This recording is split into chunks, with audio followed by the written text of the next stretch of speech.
Lévitique, chapitre 1. Vous devez le présenter à l'entrée de la tente de la rencontre afin qu'il soit agréé devant l'Éternel. Vous poserez votre main sur la tête de l'Holocauste, et il sera agréé de votre part pour faire propitiation pour vous. Vous égorgerez le jeune taureau devant l'Éternel, et les fils d'Aaron, les sacrificateurs, présenteront le sang et le répandront sur les côtés de l'autel qui est à l'entrée de la tente de la rencontre.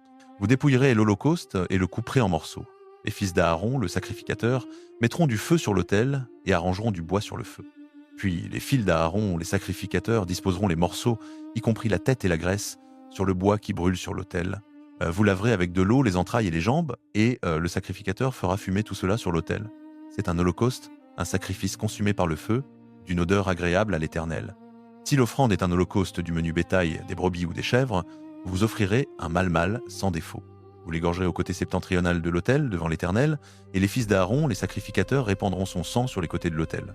Vous le couperez en morceaux, et le sacrificateur les disposera, ainsi que la tête et la graisse, sur le bois qui brûle sur l'autel.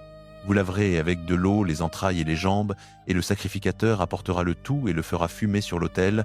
C'est un holocauste, un sacrifice consumé par le feu, d'une odeur agréable à l'Éternel. Si l'offrande à l'Éternel est un holocauste d'oiseaux, vous offrirez une tourterelle ou un jeune pigeon. Le sacrificateur l'apportera à l'autel, lui arrachera la tête et la fera fumer sur l'autel. Son sang sera exprimé sur le côté de l'autel. Il ôtera le jabot avec ses plumes et le jettera à l'orient de l'autel, au lieu où l'on met les cendres. Il fendra l'oiseau par les ailes sans le séparer en deux, puis le sacrificateur le fera fumer sur le bois qui brûle sur l'autel. C'est un holocauste, un sacrifice consumé par le feu, d'une odeur agréable à l'Éternel. Lévitique chapitre 2.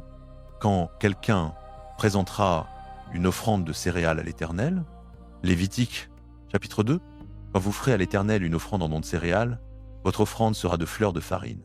Vous verserez de l'huile d'olive dessus, vous y mettrez de l'encens, et vous la porterez aux fils d'Aaron, les sacrificateurs. Le sacrificateur prendra une poignée de la farine et de l'huile, avec tout l'encens, et il brûlera cela sur l'autel comme portion mémoriale. C'est une offrande par le feu, d'une odeur apaisante pour l'Éternel. Ce qui restera de l'offrande de céréales appartiendra à Aaron et à ses fils. C'est une chose très sainte parmi les offrandes consumées par le feu pour l'Éternel.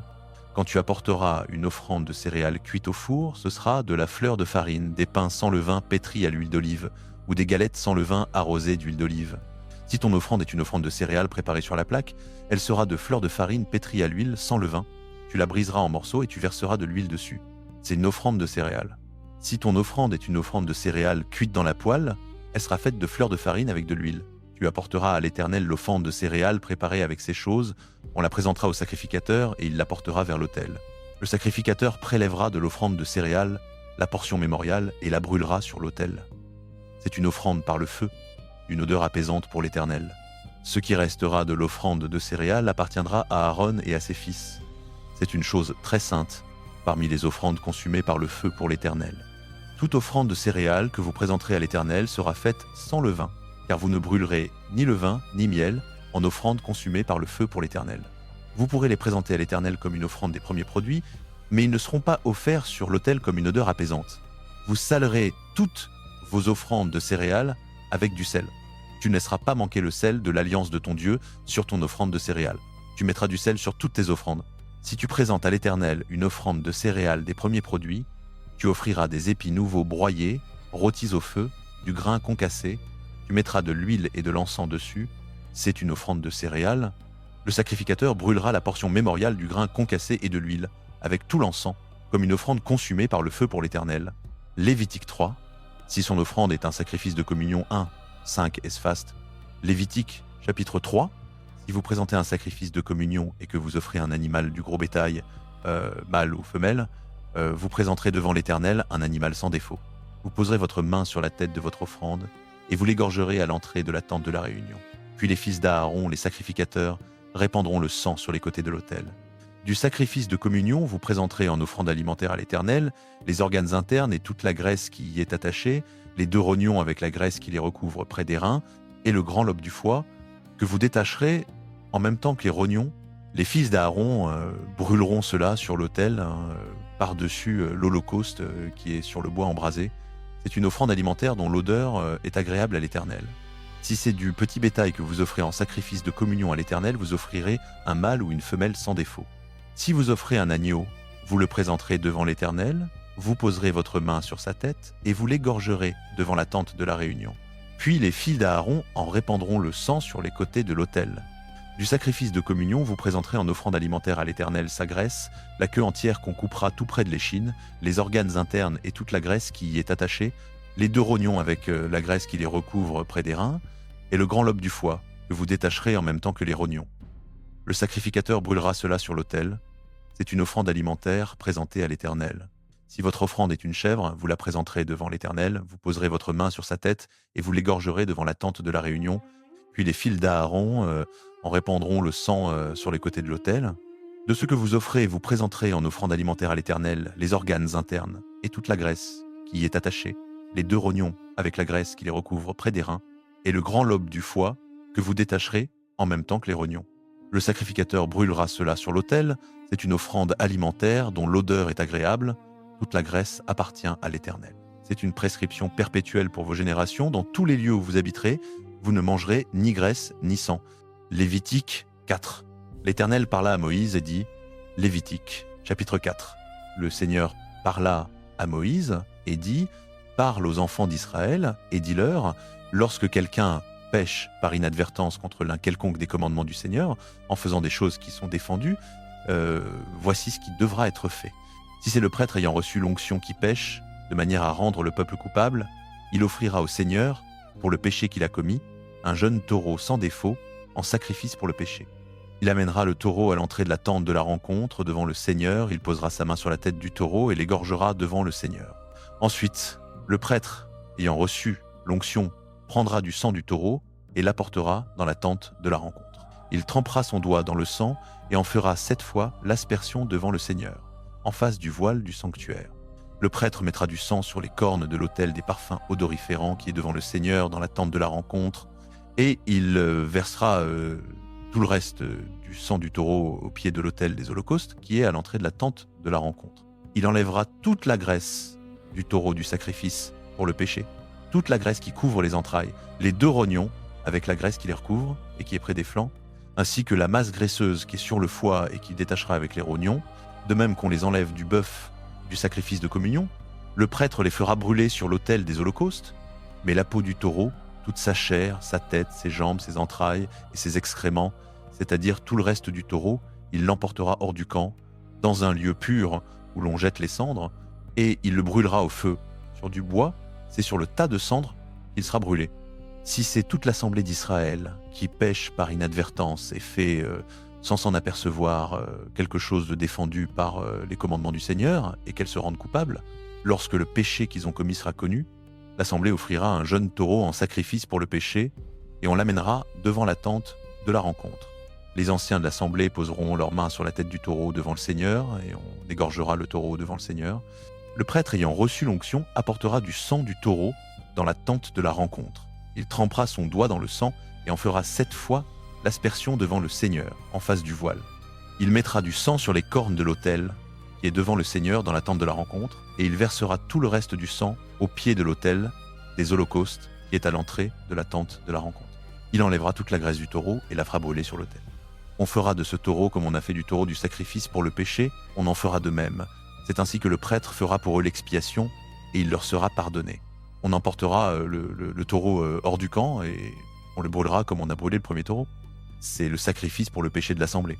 Lorsqu'un chef péchera par inadvertance en faisant contre l'un des commandements du Seigneur son Dieu quelque chose qui est défendu, et qu'il se rendra coupable, lorsque le péché qu'il a commis sera connu, il amènera pour son offrande un bouc mâle sans défaut. Il posera sa main sur la tête du bouc et l'égorgera au lieu où l'on égorge l'holocauste devant le Seigneur. C'est un sacrifice pour le péché. Le prêtre prendra avec son doigt du sang du sacrifice pour le péché, en mettra sur les cornes de l'autel des holocaustes et versera le reste du sang au pied de l'autel des holocaustes. Il fera brûler toute la graisse sur l'autel, comme la graisse du sacrifice de communion. C'est ainsi que le prêtre fera pour lui l'expiation de son péché, et il lui sera pardonné. Si c'est quelqu'un du peuple du pays qui pêche par inadvertance en faisant contre l'un des commandements du Seigneur quelque chose de défendu et qu'il se rende coupable, lorsque le péché qu'il a commis sera connu, il amènera pour son offrande, à cause du péché commis, une chèvre, une femelle sans défaut. Il posera sa main sur la tête de la victime pour le péché et l'égorgera au lieu où l'on égorge l'holocauste. Le prêtre prendra avec son doigt du sang de la victime, en mettra sur les cornes de l'autel des holocaustes et versera tout le reste du sang au pied de l'autel. Il enlèvera toute la graisse, comme on enlève la graisse du sacrifice de communion, et le prêtre la fera brûler sur l'autel, en odeur agréable au Seigneur. C'est ainsi que le prêtre fera pour cette personne l'expiation, et il lui sera pardonné. Si quelqu'un amène un agneau pour son offrande pour le péché, il amènera une femelle sans défaut. Il posera sa main sur la tête de la victime et l'égorgera en sacrifice pour le péché, au lieu où l'on égorge l'holocauste. Le prêtre prendra avec son doigt du sang de la victime pour le péché, en mettra sur les cornes de l'autel des holocaustes et versera tout le reste du sang au pied de l'autel. Il enlèvera toute la graisse, comme on enlève la graisse de l'agneau du sacrifice de communion, et le prêtre la fera brûler sur l'autel par-dessus les offrandes consumées par le feu pour le Seigneur. C'est ainsi que le prêtre fera pour cette personne l'expiation du péché qu'elle a commis, et il lui sera pardonné. Lévitique, chapitre 5. Si quelqu'un pêche en ne parlant pas alors qu'il entend une sommation publique de témoigner au sujet de quelque chose qu'il a vu ou dont il a eu connaissance, il portera la responsabilité de sa faute. Si quelqu'un prend conscience qu'il s'est rendu coupable, par exemple s'il a touché sans le savoir une chose rituellement impure, que ce soit la carcasse d'un animal impur, sauvage ou domestique, ou de n'importe quelle bestiole impure qui rampe sur le sol, et qu'il ignorait être devenu impur, mais qu'ensuite il réalise sa culpabilité, ou s'il a touché une impureté humaine, n'importe quoi qui rend impur, même sans s'en rendre compte au moment même, mais qu'ensuite il l'apprend et réalise sa culpabilité, ou si quelqu'un prononce étourdiment un serment de faire quelque chose, que ce soit pour le bien ou pour le mal, dans n'importe quelle affaire dont on peut jurer à la légère, même s'il ne s'en rendait pas compte, mais qu'ensuite il l'apprend et réalise sa culpabilité. Dès que quelqu'un prend conscience d'être coupable dans l'un de ces cas, il doit confesser en quoi il a péché. Comme réparation pour le péché qu'il a commis, il apportera à l'Éternel, comme offrande pour le péché, une femelle du troupeau, agneau ou chèvre. Le prêtre fera pour lui l'expiation à cause de son péché. Si quelqu'un n'a pas les moyens d'offrir un agneau, il apportera à l'Éternel, comme réparation pour son péché, 2 tourterelles ou 2 jeunes pigeons, l'un pour l'offrande pour le péché, l'autre pour l'holocauste. Il les remettra au prêtre, qui offrira d'abord celui qui est pour l'offrande pour le péché. Il lui fendra la nuque avec l'ongle, sans la séparer complètement, et il fera aspersion de son sang contre le côté de l'autel. Le reste du sang sera vidé au pied de l'autel. C'est une offrande pour le péché. Quant au second oiseau, le prêtre l'offrira comme holocauste, selon la règle prescrite. Il fera l'expiation pour cette personne à cause du péché qu'elle a commis, et il lui sera pardonné. Si toutefois cette personne n'a pas les moyens d'offrir 2 tourterelles ou 2 jeunes pigeons, elle apportera comme offrande pour son péché le 10e d'un épha de fleurs de farine en offrande pour le péché. On n'y mettra ni huile ni encens, car c'est une offrande pour le péché. Elle l'apportera au prêtre, qui en prendra une poignée comme mémorial, et la brûlera sur l'autel par-dessus les offrandes consumées pour l'Éternel. C'est une offrande pour le péché. Ainsi le prêtre fera l'expiation pour cette personne à cause de l'une quelconque des fautes qu'elle a commises, et il lui sera pardonné.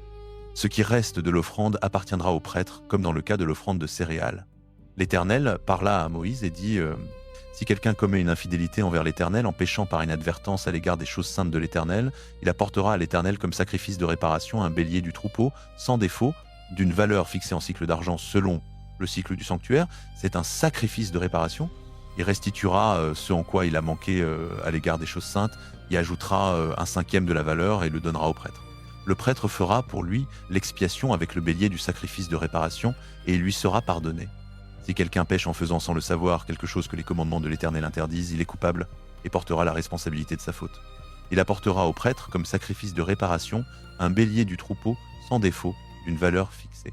Le prêtre fera pour lui l'expiation à cause de l'erreur qu'il a commise sans le savoir et il lui sera pardonné. C'est un sacrifice de réparation, cette personne s'est réellement rendue coupable envers l'Éternel. Lévitique, chapitre 6.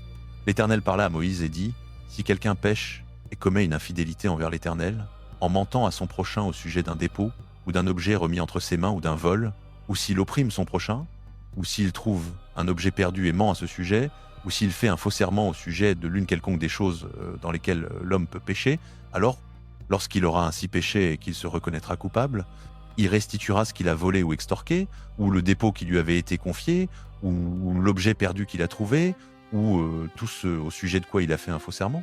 Il restituera la valeur intégrale, y ajoutera un 5e, et remettra le tout au propriétaire le jour même où il présentera son sacrifice de culpabilité.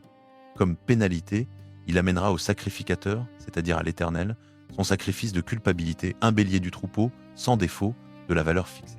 Le sacrificateur fera pour lui l'expiation devant l'Éternel, et il lui sera pardonné, quelle que soit la faute dont il s'est rendu coupable. L'Éternel parla à Moïse et dit « Donne à Aaron et à ses fils cet ordre. Voici la loi de l'Holocauste. L'Holocauste restera sur le foyer de l'autel toute la nuit jusqu'au matin, et le feu de l'autel sera entretenu sur l'autel. Le sacrificateur revêtira sa tunique de lin et mettra des caleçons de lin sur son corps. Il enlèvera les cendres faites par le feu qui a consumé l'Holocauste sur l'autel, et il les déposera à côté de l'autel. Puis il ôtera ses vêtements, en mettra d'autres, et il portera les cendres hors du camp, dans un lieu pur. Le feu sera entretenu sur l'autel, il ne s'éteindra pas. Chaque matin, le sacrificateur y ajoutera du bois, il disposera l'Holocauste, et il fera fumer la graisse des sacrifices de communion. Le feu brûlera continuellement sur l'autel, il ne s'éteindra pas. Voici la loi de l'offrande de céréales. Les fils d'Aaron la présenteront devant l'Éternel, devant l'autel. Le sacrificateur prélèvera une poignée de la fleur de farine et de l'huile, avec tout l'encens qui est sur l'offrande, et il fera fumer ce mémorial sur l'autel. C'est une odeur agréable à l'Éternel. Aaron et ses fils mangeront ce qui restera. On le mangera sans levain, dans un lieu saint, dans le parvis de la tente de la rencontre. On ne le cuira pas avec du levain. Je la leur ai donnée comme leur part des sacrifices qui me sont offerts par le feu. Elle est très sainte, comme l'offrande pour le péché, comme l'offrande de culpabilité. Tout mâle parmi les fils d'Aaron pourra la manger. C'est une prescription perpétuelle pour vos descendants, concernant les sacrifices consumés en l'honneur de l'Éternel. Quiconque y touchera sera sanctifié. L'Éternel parla encore à Moïse et dit « Voici l'offrande qu'Aaron et ses fils présenteront à l'Éternel le jour où il recevra l'onction. Un 10e d'épha de fleur de farine comme offrande perpétuelle, moitié le matin et moitié le soir. Elle sera préparée avec de l'huile sur une plaque. Tu l'apporteras bien mélangée. Tu présenteras l'offrande de céréales émiettées en morceaux. C'est une odeur agréable à l'Éternel. Le sacrificateur qui parmi ses fils sera oint pour lui succéder la préparera. Prescription perpétuelle, elle sera entièrement brûlée. Toute offrande de céréales d'un sacrificateur sera entièrement brûlée. On n'en mangera pas. L'Éternel parla à Moïse et dit, parle à Aaron et à ses fils et dit, voici la loi de l'offrande pour le péché. C'est dans le lieu où l'on égorge l'holocauste que l'on égorgera l'offrande pour le péché devant l'Éternel. Elle est très sainte. Le sacrificateur qui l'offrira la mangera. Elle sera mangée dans un lieu saint, dans le parvis de la tente de la rencontre. Quiconque touchera sa chair sera sanctifié. Si son sang gicle sur un vêtement, tu laveras dans un lieu saint ce vêtement sur lequel il aura giclé. Le vase de terre dans lequel elle aura cuit sera brisé. Si c'est dans un vase en bronze qu'elle a cuit, on le récurera et on le rincera avec de l'eau. Tout mâle parmi les sacrificateurs en mangera, elle est très sainte. Mais aucune offrande pour le péché dont on aura porté du sang dans la tente de la rencontre pour faire l'expiation dans le sanctuaire ne sera mangée, elle sera brûlée au feu. Lévitique chapitre 7. Voici la loi du sacrifice de culpabilité. Lévitique chapitre 7. Voici les règles concernant le sacrifice de culpabilité qui est très saint. Le sacrifice de culpabilité doit être égorgé à l'endroit où l'on égorge l'holocauste et son sang doit être répandu sur les côtés de l'autel. Toute sa graisse doit être offerte, la queue grasse, la graisse qui couvre les entrailles, les 2 rognons avec la graisse qui est dessus près des reins, et le grand lobe du foie que l'on détachera avec les rognons. Le sacrificateur brûlera cela sur l'autel comme une offrande consumée par le feu pour l'Éternel. C'est un sacrifice de culpabilité. Tout mâle parmi les sacrificateurs pourra en manger, mais il devra être mangé dans un lieu saint. Il est très saint. Il y a une même loi pour le sacrifice d'expiation et pour le sacrifice de culpabilité. La victime appartiendra au sacrificateur qui fera l'expiation avec elle. Le sacrificateur qui offrira l'holocauste de quelqu'un aura pour lui la peau de l'holocauste qu'il aura offert. Toute offrande de céréales cuites au four, préparée dans une poêle ou sur une plaque, appartiendra au sacrificateur qui l'aura offerte. Toute offrande de céréales, qu'elle soit pétrie à l'huile ou sèche, appartiendra à tous les fils d'Aaron, à chacun une part égale.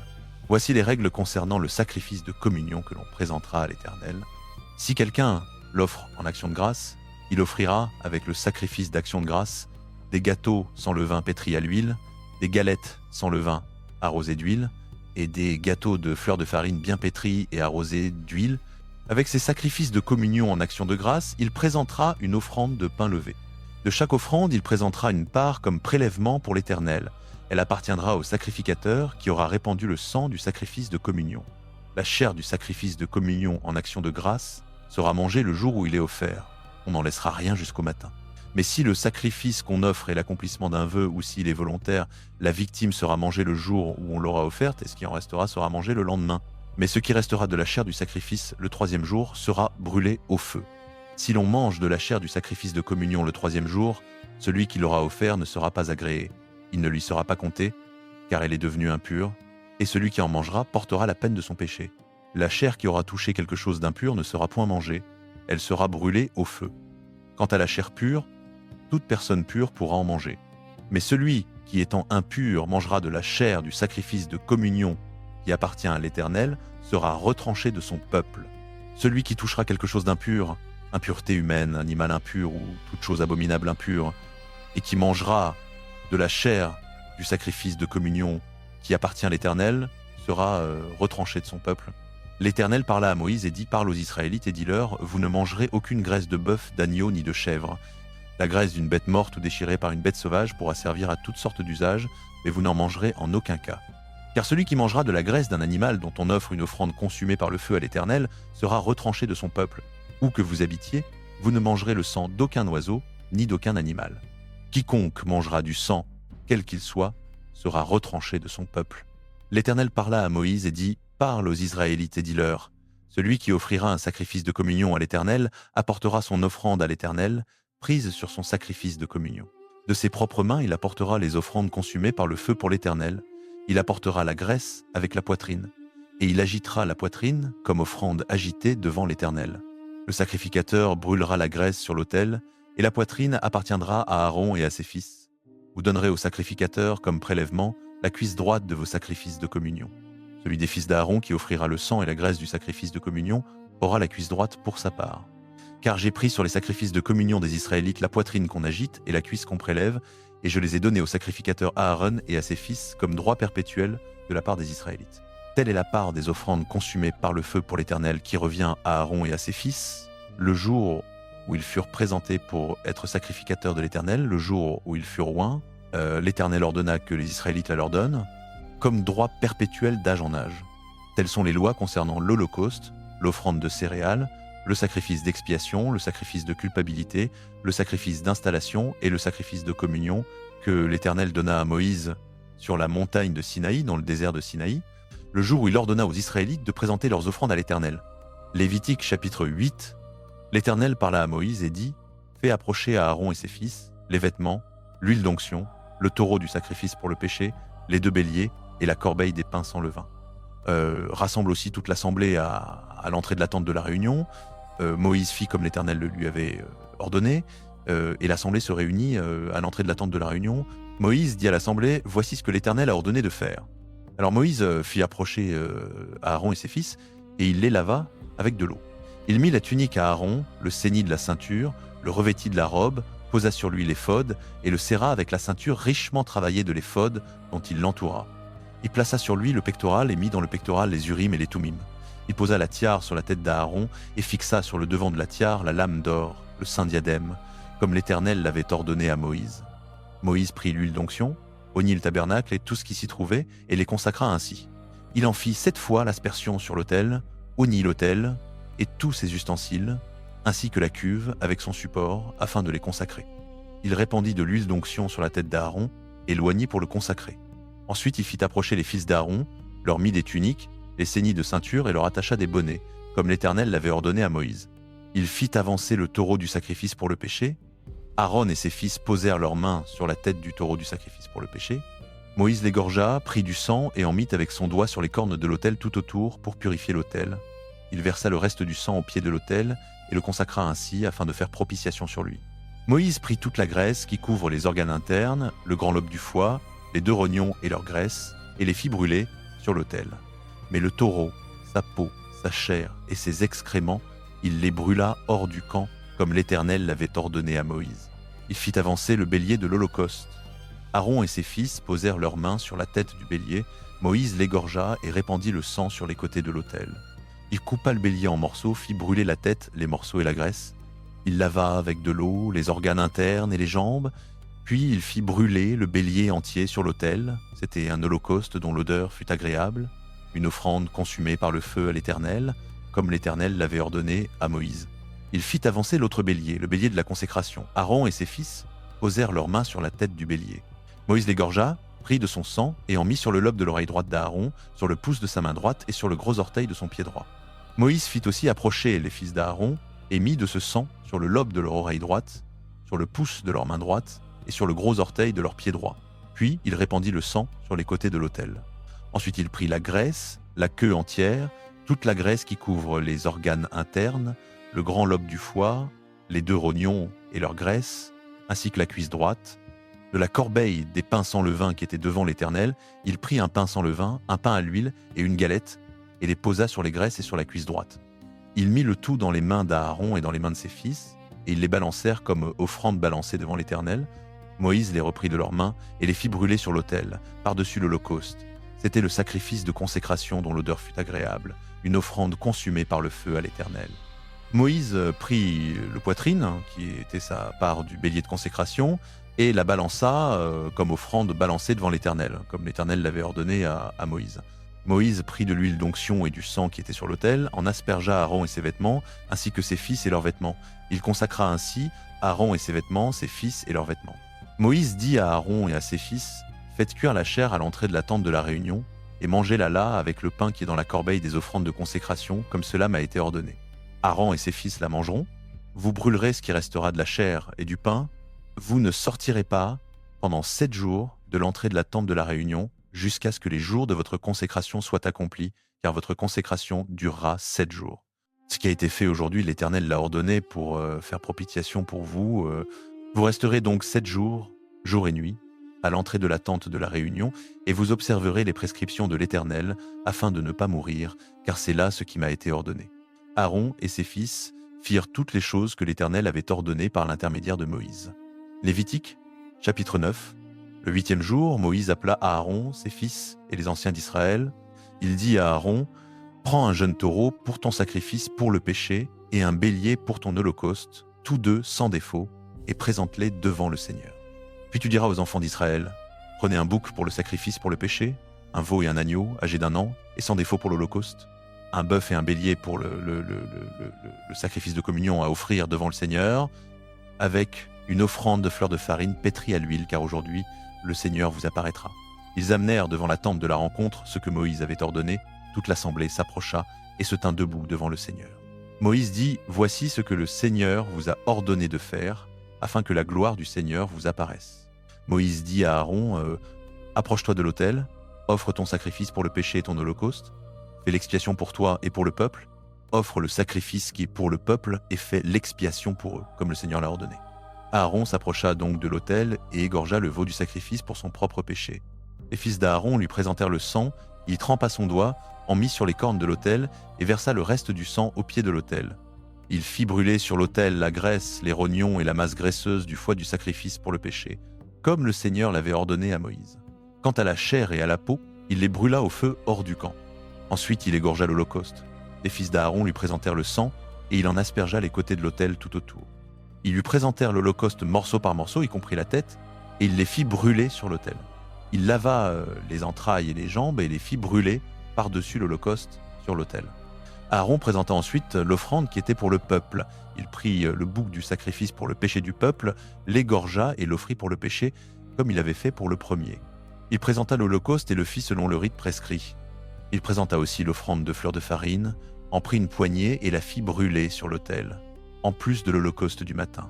Il égorgea le bœuf et le bélier en sacrifice de communion pour le peuple.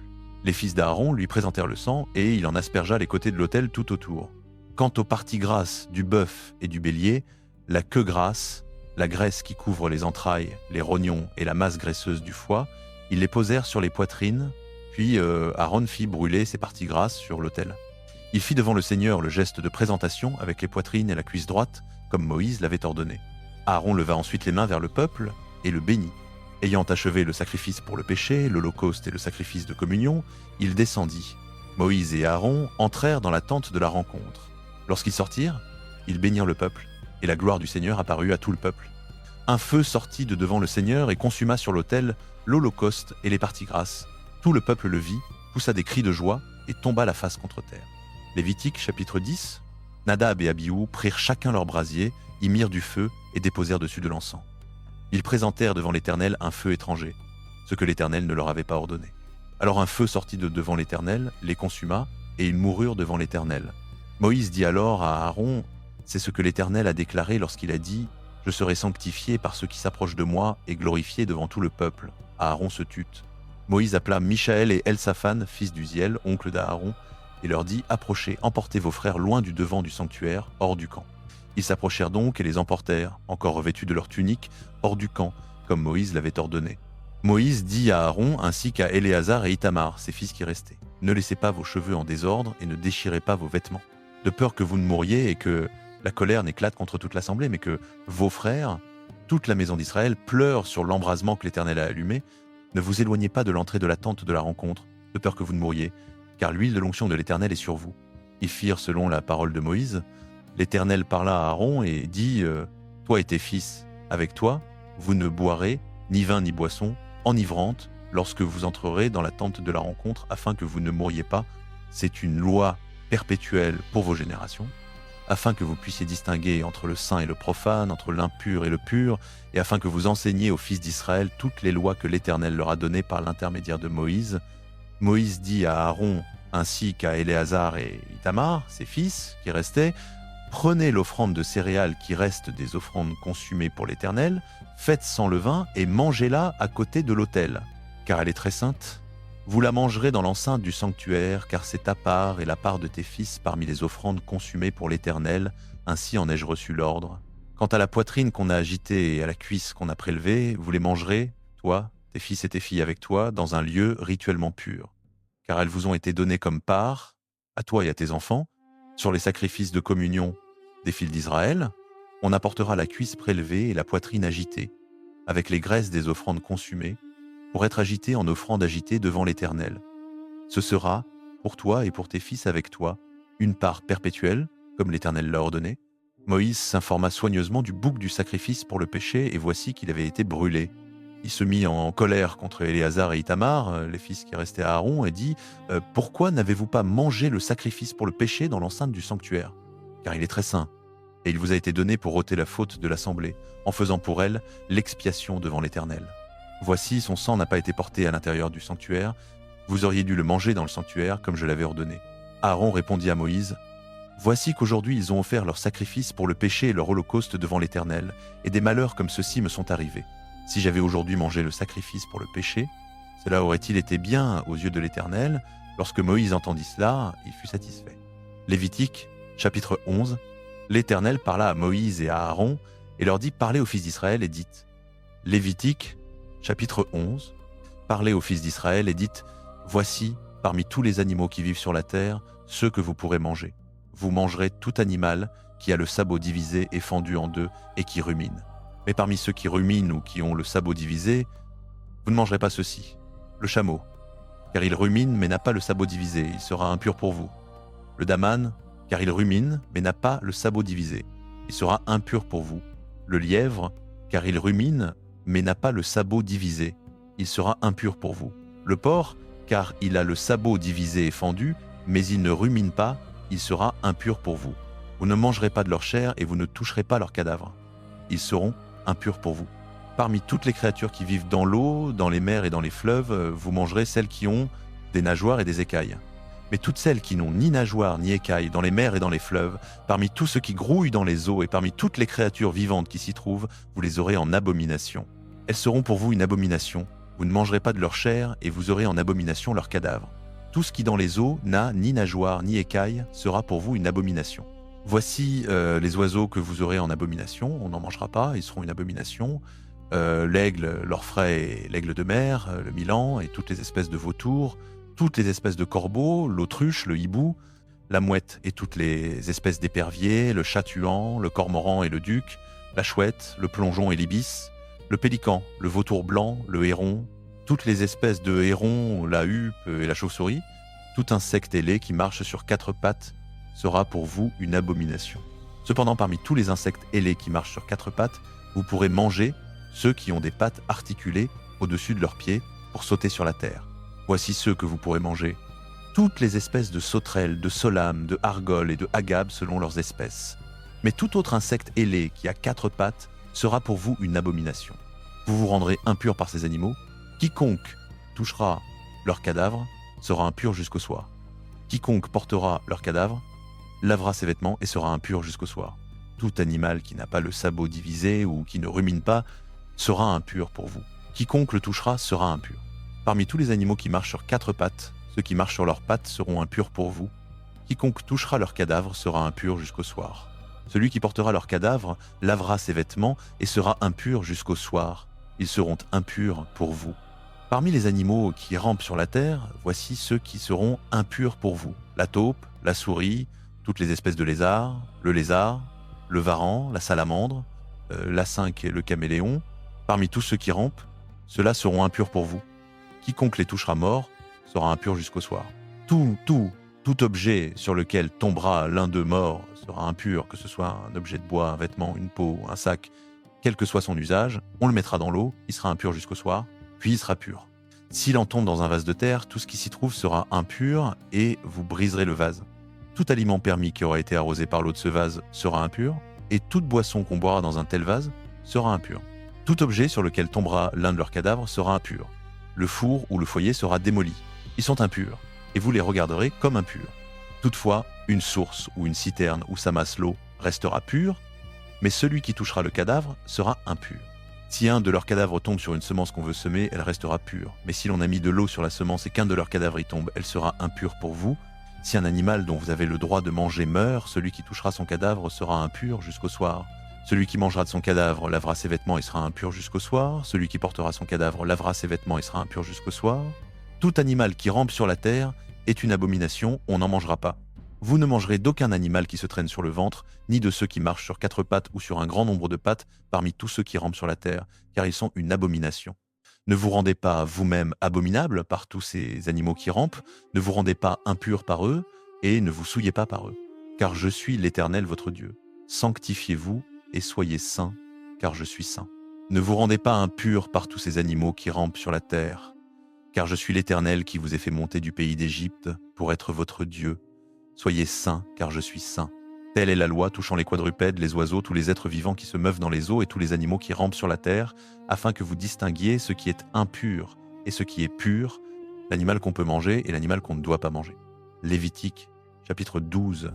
L'Éternel parla à Moïse et dit : Parle aux Israélites et dis-leur : Lorsqu'une femme sera enceinte et qu'elle enfantera un garçon, elle sera impure pendant 7 jours, comme au temps de ses règles. Le 8e jour, on circoncira le garçon. Elle restera encore 33 jours à se purifier de son sang. Elle ne touchera aucune chose sainte et n'ira point au sanctuaire jusqu'à ce que les jours de sa purification soient accomplis. Si elle enfante une fille, elle sera impure 2 semaines, comme pendant ses règles. Elle restera ensuite 66 jours à se purifier de son sang. Lorsque les jours de sa purification seront accomplis, pour un fils ou pour une fille, elle apportera au sacrificateur, à l'entrée de la tente de la rencontre, un agneau d'1 an pour l'holocauste et un jeune pigeon ou une tourterelle pour le sacrifice d'expiation. Le sacrificateur les offrira devant l'Éternel et fera l'expiation pour elle, et elle sera purifiée de son flux de sang. Telle est la loi pour la femme qui enfante un garçon ou une fille. Si elle n'a pas les moyens d'offrir un agneau, elle prendra 2 tourterelles ou 2 jeunes pigeons, l'un pour l'holocauste, l'autre pour le sacrifice d'expiation. Le sacrificateur fera l'expiation pour elle, et elle sera pure. Lévitique 13. L'Éternel parla à Moïse et à Aaron et dit : Lorsque, Lévitique, chapitre 13, lorsque quelqu'un aura sur la peau de son corps une tumeur, une dartre ou une tache blanche, qui pourrait devenir une plaie de lèpre, on l'amènera à Aaron le sacrificateur ou à l'un de ses fils qui sont sacrificateurs. Le sacrificateur examinera la plaie sur la peau du corps. Si le poil dans la plaie est devenu blanc et que la plaie paraît plus profonde que la peau du corps, c'est une plaie de lèpre. Le sacrificateur qui l'aura examiné déclarera cette personne impure. Mais si la tache blanche sur la peau du corps est blanche sans paraître plus profonde que la peau et que le poil n'y est pas blanchi, le sacrificateur fera enfermer pendant 7 jours la personne atteinte. Le 7e jour, le sacrificateur l'examinera. Si la plaie lui paraît être restée au même état et ne s'être pas étendue sur la peau, le sacrificateur la fera enfermer une seconde fois pendant 7 jours. Le 7e jour, le sacrificateur l'examinera encore. Si la plaie s'est atténuée et ne s'est pas étendue sur la peau, le sacrificateur déclarera cette personne pure. Ce n'est qu'une dartre, elle lavera ses vêtements et elle sera pure. Mais si la dartre s'est étendue sur la peau après qu'elle s'est montrée au sacrificateur pour être déclarée pure, elle se montrera une seconde fois au sacrificateur, le sacrificateur l'examinera. Si la dartre s'est étendue sur la peau, le sacrificateur la déclarera impure. C'est une plaie de lèpre. Lorsqu'un homme ou une femme aura une plaie de lèpre, on l'amènera au sacrificateur. Le sacrificateur l'examinera. S'il y a sur la peau une tumeur blanche qui a fait blanchir le poil et qu'il se trouve une chair vive dans la tumeur, c'est une lèpre chronique sur la peau du corps. le sacrificateur déclarera cette personne impure. Il ne la fera pas enfermer, car elle est impure. Si la lèpre fait éruption sur la peau et que la lèpre couvre toute la peau de la personne atteinte, depuis la tête jusqu'aux pieds, partout où le sacrificateur portera les regards, le sacrificateur l'examinera. Si la lèpre couvre tout le corps, il déclarera pur celui qui a la plaie. Comme elle est devenue toute blanche, il est pur. Mais le jour où l'on verra de la chair vive paraîtra sur lui, il sera impur. Le sacrificateur, en voyant la chair vive, le déclarera impur. La chair vive est impure, c'est de la lèpre. Si la chair vive change et devient blanche, il ira vers le sacrificateur. Le sacrificateur l'examinera. Si les plaies sont devenues blanches, le sacrificateur déclarera pur celui qui a la plaie. Il est pur. Lorsqu'un homme ou une femme aura eu sur la peau de son corps un ulcère qui aura guéri, et qu'à la place de l'ulcère il y aura une tumeur blanche ou une tache d'un blanc rougeâtre, cette personne se montrera au sacrificateur. Le sacrificateur l'examinera. Si la tache paraît plus enfoncée que la peau et que le poil y soit devenu blanc, le sacrificateur déclarera cette personne impure. C'est une plaie de lèpre qui a fait éruption dans l'ulcère. Mais si le sacrificateur voit qu'il n'y a point de poil blanc dans la tache, qu'elle n'est pas plus enfoncée que la peau et qu'elle est atténuée, il enfermera cette personne pendant 7 jours. Si la tache s'est étendue sur la peau, le sacrificateur la déclarera impure. C'est une plaie de lèpre. Mais si la tache est restée au même état sans s'étendre, c'est la cicatrice de l'ulcère. Le sacrificateur déclarera cette personne pure. Lorsqu'un homme ou une femme aura eu sur la peau de son corps une brûlure par le feu et que sur la chair vive de la brûlure il y aura une tache d'un blanc rougeâtre ou blanche, le sacrificateur l'examinera. Si le poil dans la tache est devenu blanc et que la tache paraît plus enfoncée que la peau, c'est une lèpre qui a fait éruption dans la brûlure. Le sacrificateur déclarera cette personne impure. C'est une plaie de lèpre. Mais si le sacrificateur voit qu'il n'y a point de poil blanc dans la tache, qu'elle n'est pas plus enfoncée que la peau et qu'elle est atténuée, il enfermera cette personne pendant 7 jours. Le 7e jour, le sacrificateur l'examinera. Si la tache s'est étendue sur la peau, le sacrificateur la déclarera impure. C'est une plaie de lèpre. Si la tache est restée au même état sans s'étendre sur la peau et qu'elle est atténuée, c'est une tumeur de la brûlure. Le sacrificateur déclarera cette personne pure. C'est la cicatrice de la brûlure. Lorsqu'un homme ou une femme aura une plaie à la tête ou au menton, le sacrificateur examinera la plaie. Si elle paraît plus enfoncée que la peau et qu'il y ait du poil jaunâtre et grêle, le sacrificateur déclarera cette personne impure. C'est une teigne, c'est de la lèpre de la tête ou du menton. Mais si le sacrificateur voit que la plaie ne paraît pas plus enfoncée que la peau et qu'il n'y a point de poil noir, il enfermera pendant 7 jours la personne atteinte de la plaie. Le 7e jour, le sacrificateur examinera la plaie. Si la teigne ne s'est pas étendue, s'il n'y a pas de poil jaunâtre et si la teigne ne paraît pas plus enfoncée que la peau, la personne se rasera, mais elle ne rasera pas la partie atteinte de la teigne, et le sacrificateur enfermera une seconde fois pendant 7 jours la personne atteinte de la teigne. Le 7e jour, le sacrificateur examinera la teigne. Si la teigne ne s'est pas étendue sur la peau et ne paraît pas plus enfoncée que la peau, le sacrificateur déclarera cette personne pure. Elle lavera ses vêtements et elle sera pure. Mais si la teigne s'étend sur la peau après qu'elle a été déclarée pure, le sacrificateur l'examinera. Si la teigne s'est étendue sur la peau, le sacrificateur n'aura pas à rechercher le poil jaunâtre, la personne est impure.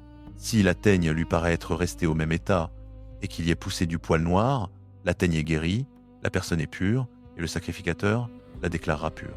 Lorsqu'un homme ou une femme aura sur la peau de son corps des taches blanches, le sacrificateur l'examinera. Si les taches sur la peau du corps sont d'un blanc terne, c'est une éruption qui a fait éruption sur la peau, la personne est pure. L'homme qui aura perdu ses cheveux et qui est chauve est pur. S'il a perdu ses cheveux sur le devant de la tête et qu'il a une calvitie frontale, il est pur. Mais s'il y a sur la partie chauve de derrière ou de devant une plaie d'un blanc rougeâtre, c'est une lèpre qui fait éruption sur la partie chauve de derrière ou de devant. Le sacrificateur l'examinera. Si la tumeur de la plaie est d'un blanc rougeâtre sur la partie chauve de derrière ou de devant, semblable à la lèpre sur la peau du corps, cet homme est lépreux, il est impur.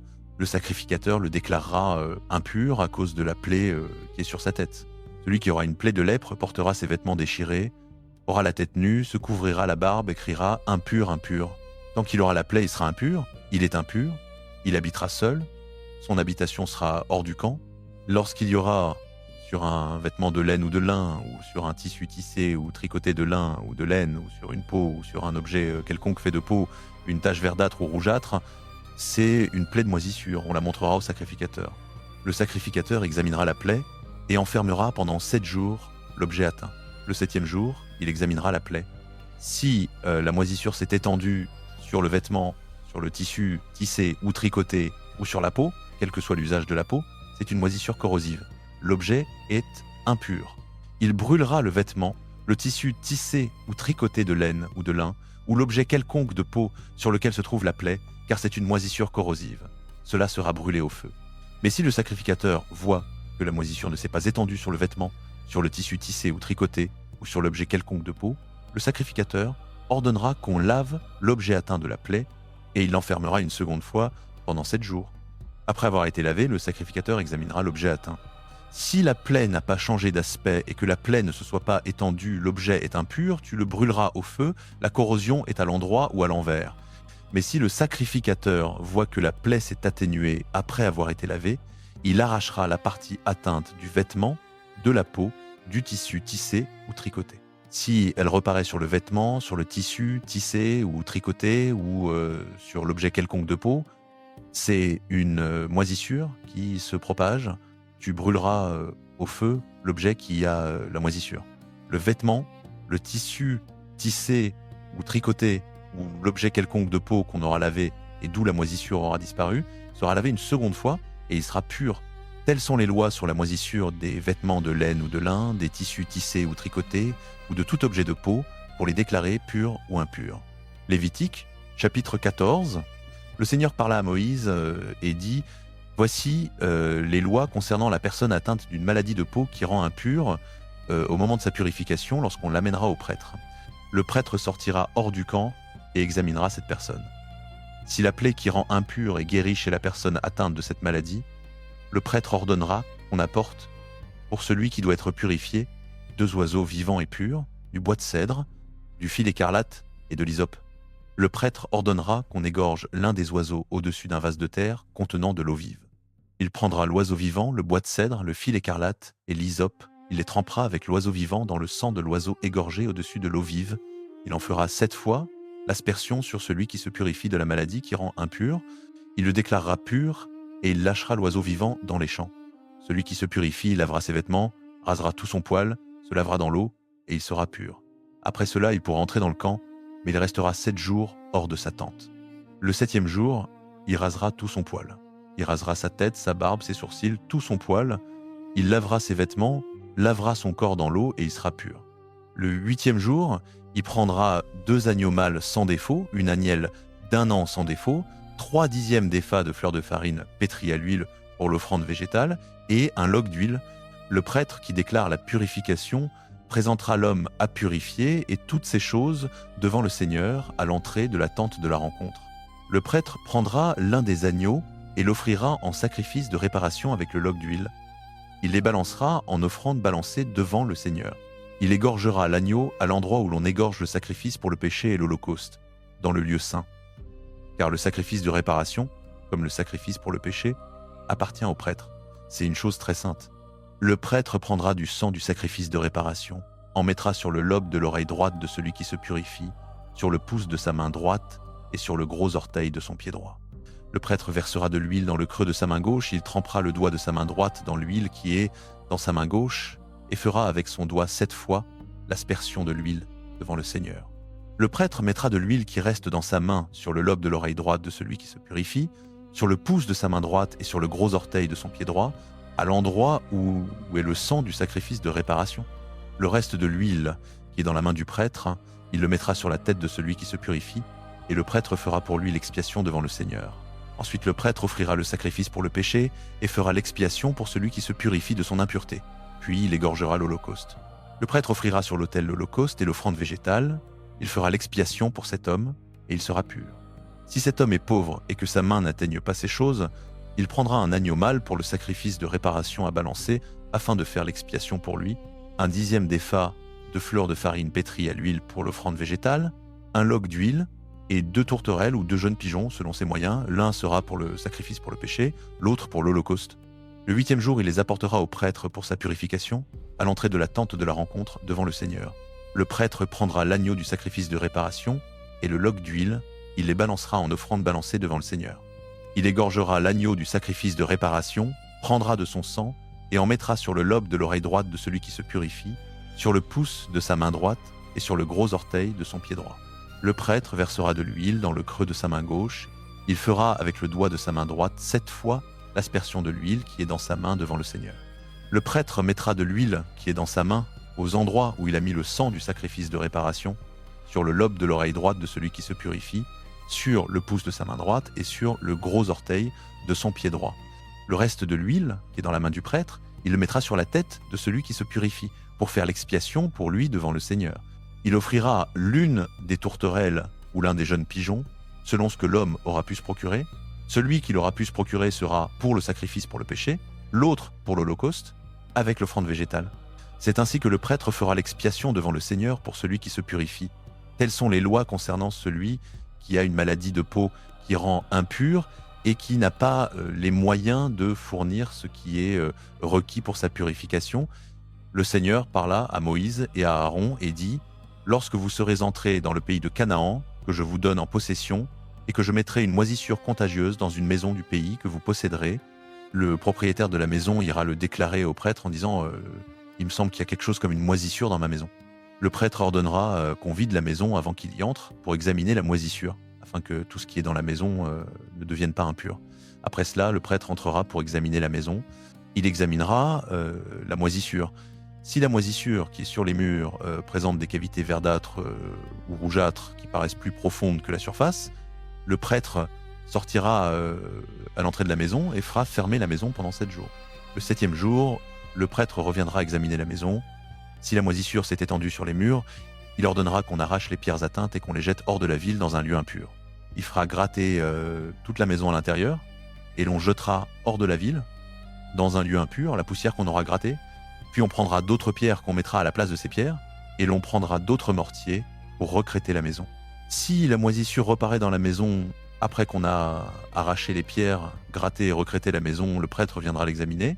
Si la moisissure s'est étendue dans la maison, c'est une moisissure corrosive dans la maison, elle est impure, on démolira la maison, ses pierres, son bois et tout le mortier de la maison. On emportera tout hors de la ville dans un lieu impur. Celui qui sera entré dans la maison pendant tout le temps où elle était fermée sera impur jusqu'au soir. Celui qui aura couché ou mangé dans la maison lavera ses vêtements. Mais si le prêtre vient examiner et que la moisissure ne s'est pas étendue dans la maison après que la maison a été recrétée, le prêtre déclarera la maison pure, car la moisissure a disparu.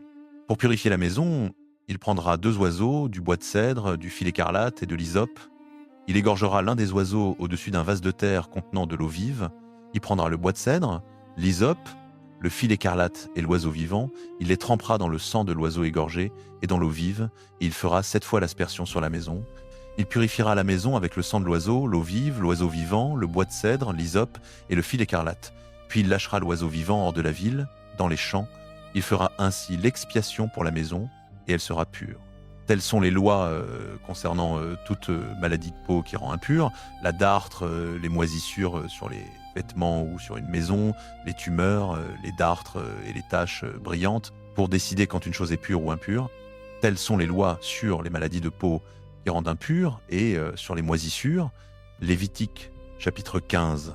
Parlez aux fils d'Israël et dites-leur, lorsqu'un homme a un écoulement de son corps, cet écoulement est impur. Que cet écoulement coule de son corps ou qu'il soit retenu, il le rend impur. Voici en quoi consiste l'impureté due à son écoulement. Tout lit sur lequel couche l'homme qui a l'écoulement est impur, et tout objet sur lequel il s'assoit est impur. Quiconque touche son lit doit laver ses vêtements, se laver à l'eau et sera impur jusqu'au soir.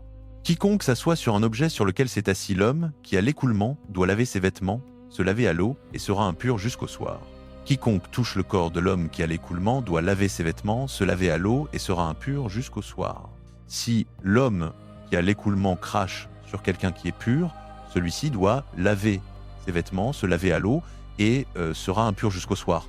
Toute celle sur laquelle il monte est impure. Quiconque touche quelque chose qui était sous lui sera impur jusqu'au soir. Celui qui porte ces objets doit laver ses vêtements, se laver à l'eau et sera impur jusqu'au soir. Quiconque est touché par l'homme qui a l'écoulement sans que celui-ci ait rincé ses mains à l'eau doit laver ses vêtements, se laver à l'eau et sera impur jusqu'au soir. Tout vase de terre que touche l'homme qui a l'écoulement sera brisé, tout objet de bois sera rincé à l'eau. Lorsqu'il sera purifié de son écoulement, il comptera 7 jours pour sa purification. Il lavera ses vêtements, baignera son corps dans l'eau vive et sera pur. Le 8e jour, il prendra 2 tourterelles ou 2 jeunes pigeons, il viendra devant l'Éternel, à l'entrée de la tente de la rencontre, et les donnera au prêtre. Le prêtre les offrira, l'un en sacrifice pour le péché, l'autre en holocauste. le prêtre fera pour lui l'expiation devant l'Éternel à cause de son écoulement. Lorsqu'un homme a une émission de semence, il baignera tout son corps dans l'eau et sera impur jusqu'au soir. Tout vêtement et toute peau sur lesquels il y a de la semence seront lavés à l'eau et seront impurs jusqu'au soir. Lorsqu'un homme couche avec une femme et qu'il y a émission de semence, ils se laveront tous deux à l'eau et seront impurs jusqu'au soir. Lorsqu'une femme a son flux menstruel, son impureté due à ses règles durera 7 jours. Quiconque la touche sera impur jusqu'au soir. Tout ce sur quoi elle couche pendant ses règles sera impur, et tout ce sur quoi elle s'assoit sera impur. Quiconque touche son lit doit laver ses vêtements, se laver à l'eau, et sera impur jusqu'au soir. Quiconque touche un objet sur lequel elle s'est assise doit laver ses vêtements, se laver à l'eau, et sera impur jusqu'au soir. Que ce soit le lit ou l'objet sur lequel elle était assise, quiconque y touche sera impur jusqu'au soir.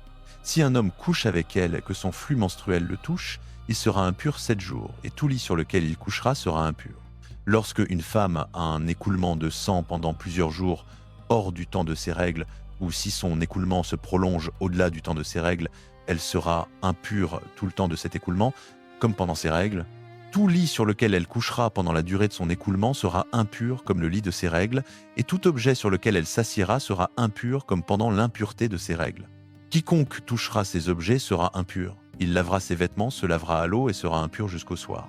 Lorsqu'elle sera purifiée de son écoulement, elle comptera 7 jours, et après cela, elle sera pure. Le 8e jour, elle prendra 2 tourterelles ou 2 jeunes pigeons et les apportera au prêtre à l'entrée de la tente de la rencontre. Le prêtre offrira l'un en sacrifice pour le péché, l'autre en holocauste. Le prêtre fera pour elle l'expiation devant l'Éternel à cause de l'impureté de son écoulement. Vous séparerez les fils d'Israël de leurs impuretés, afin qu'ils ne meurent pas dans leurs impuretés en souillant ma demeure qui est au milieu d'eux. Telle est la loi concernant l'homme qui a un écoulement, celui qui est rendu impur par une émission de semence, la femme pendant ses règles, l'homme ou la femme qui a un écoulement, et l'homme qui couche avec une femme impure. Lévitique, chapitre 6. L'Éternel parla à Moïse, après la mort des 2 fils d'Aaron qui moururent en s'approchant de l'Éternel. L'Éternel dit à Moïse, « Parle à Aaron ton frère, afin qu'il n'entre pas en tout temps dans le sanctuaire, au-delà du voile, devant le propitiatoire qui est sur l'arche, de peur qu'il ne meure, car j'apparaîtrai dans la nuée, au-dessus du propitiatoire. Voici de quelle manière Aaron entrera dans le sanctuaire. Il prendra un jeune taureau pour le sacrifice pour le péché et un bélier pour l'holocauste. Il revêtira la tunique sacrée de lin, il aura des caleçons de lin sur son corps, il se ceindra d'une ceinture de lin et se couvrira la tête d'une tiare de lin. Ce sont là des vêtements sacrés. Il lavera son corps dans l'eau avant de les mettre. Il prendra de l'assemblée des fils d'Israël 2 boucs pour le sacrifice pour le péché et un bélier pour l'holocauste. Aaron offrira le taureau pour son propre sacrifice pour le péché, afin de faire l'expiation pour lui et pour sa maison. Il prendra les 2 boucs et les présentera devant l'Éternel, à l'entrée de la tente de la rencontre. Aaron jettera les sorts sur les 2 boucs, un sort pour l'Éternel, un sort pour Azazel. Aaron fera approcher le bouc sur lequel est tombé le sort pour l'Éternel, et il l'offrira en sacrifice pour le péché. Mais le bouc sur lequel est tombé le sort pour Azazel sera placé vivant devant l'Éternel, afin de faire l'expiation sur lui en l'envoyant dans le désert pour Azazel. Aaron offrira le taureau de son sacrifice pour le péché et fera l'expiation pour lui et pour sa maison. Il égorgera le taureau de son sacrifice pour le péché. Il prendra un encensoir plein de charbons ardents pris sur l'autel devant l'Éternel et 2 poignées d'encens aromatique en poudre fine. Il portera le tout au-delà du voile. Il mettra l'encens sur le feu devant l'Éternel, afin que la nuée de l'encens couvre le propitiatoire qui est sur le témoignage, et il ne mourra pas. Il prendra du sang du taureau et en fera l'aspersion avec le doigt sur le devant du propitiatoire vers l'Orient. Il fera avec le doigt 7 fois l'aspersion du sang devant le propitiatoire. Il égorgera le bouc du sacrifice pour le péché du peuple. Il emportera le sang au-delà du voile et fera avec ce sang comme il a fait avec le sang du taureau. Il en fera l'aspersion sur le propitiatoire et devant le propitiatoire. Il fera l'expiation pour le sanctuaire à cause des impuretés des fils d'Israël et de leurs transgressions selon tous leurs péchés. Il fera de même pour la tente de la rencontre qui demeure avec eux au milieu de leurs impuretés. Il n'y aura personne dans la tente de la rencontre lorsqu'il entrera pour faire l'expiation dans le sanctuaire, jusqu'à ce qu'il en sorte après avoir fait l'expiation pour lui, pour sa maison et pour toute l'assemblée d'Israël. Il sortira vers l'autel qui est devant l'Éternel et fera l'expiation pour l'autel. Il prendra du sang du taureau et du sang du bouc et il en mettra sur les cornes de l'autel tout autour. Il fera avec le doigt 7 fois l'aspersion du sang sur l'autel et il le purifiera et le sanctifiera des impuretés des fils d'Israël. Lorsqu'il aura achevé de faire l'expiation Pour le sanctuaire, pour la tente de la rencontre et pour l'autel, il fera approcher le bouc vivant. Aaron posera ses 2 mains sur la tête du bouc vivant. Il confessera sur lui toutes les iniquités des fils d'Israël et toutes leurs transgressions, selon tous leurs péchés.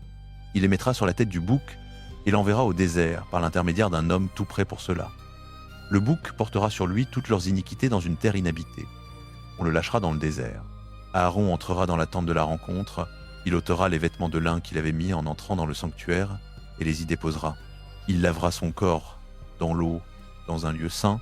Il remettra ses vêtements, il sortira, il offrira son holocauste et l'holocauste du peuple, et il fera l'expiation pour lui et pour le peuple. Il fera fumer sur l'autel la graisse du sacrifice pour le péché. Celui qui aura conduit le bouc pour Azazel lavera ses vêtements et lavera son corps dans l'eau. Ensuite, il pourra rentrer au camp. On emportera hors du camp le taureau du sacrifice pour le péché et le bouc du sacrifice pour le péché, dont le sang aura été porté dans le sanctuaire pour faire l'expiation. On brûlera au feu leur peau, leur chair et leurs excréments. Celui qui les brûlera lavera ses vêtements et lavera son corps dans l'eau. Ensuite, il pourra rentrer au camp.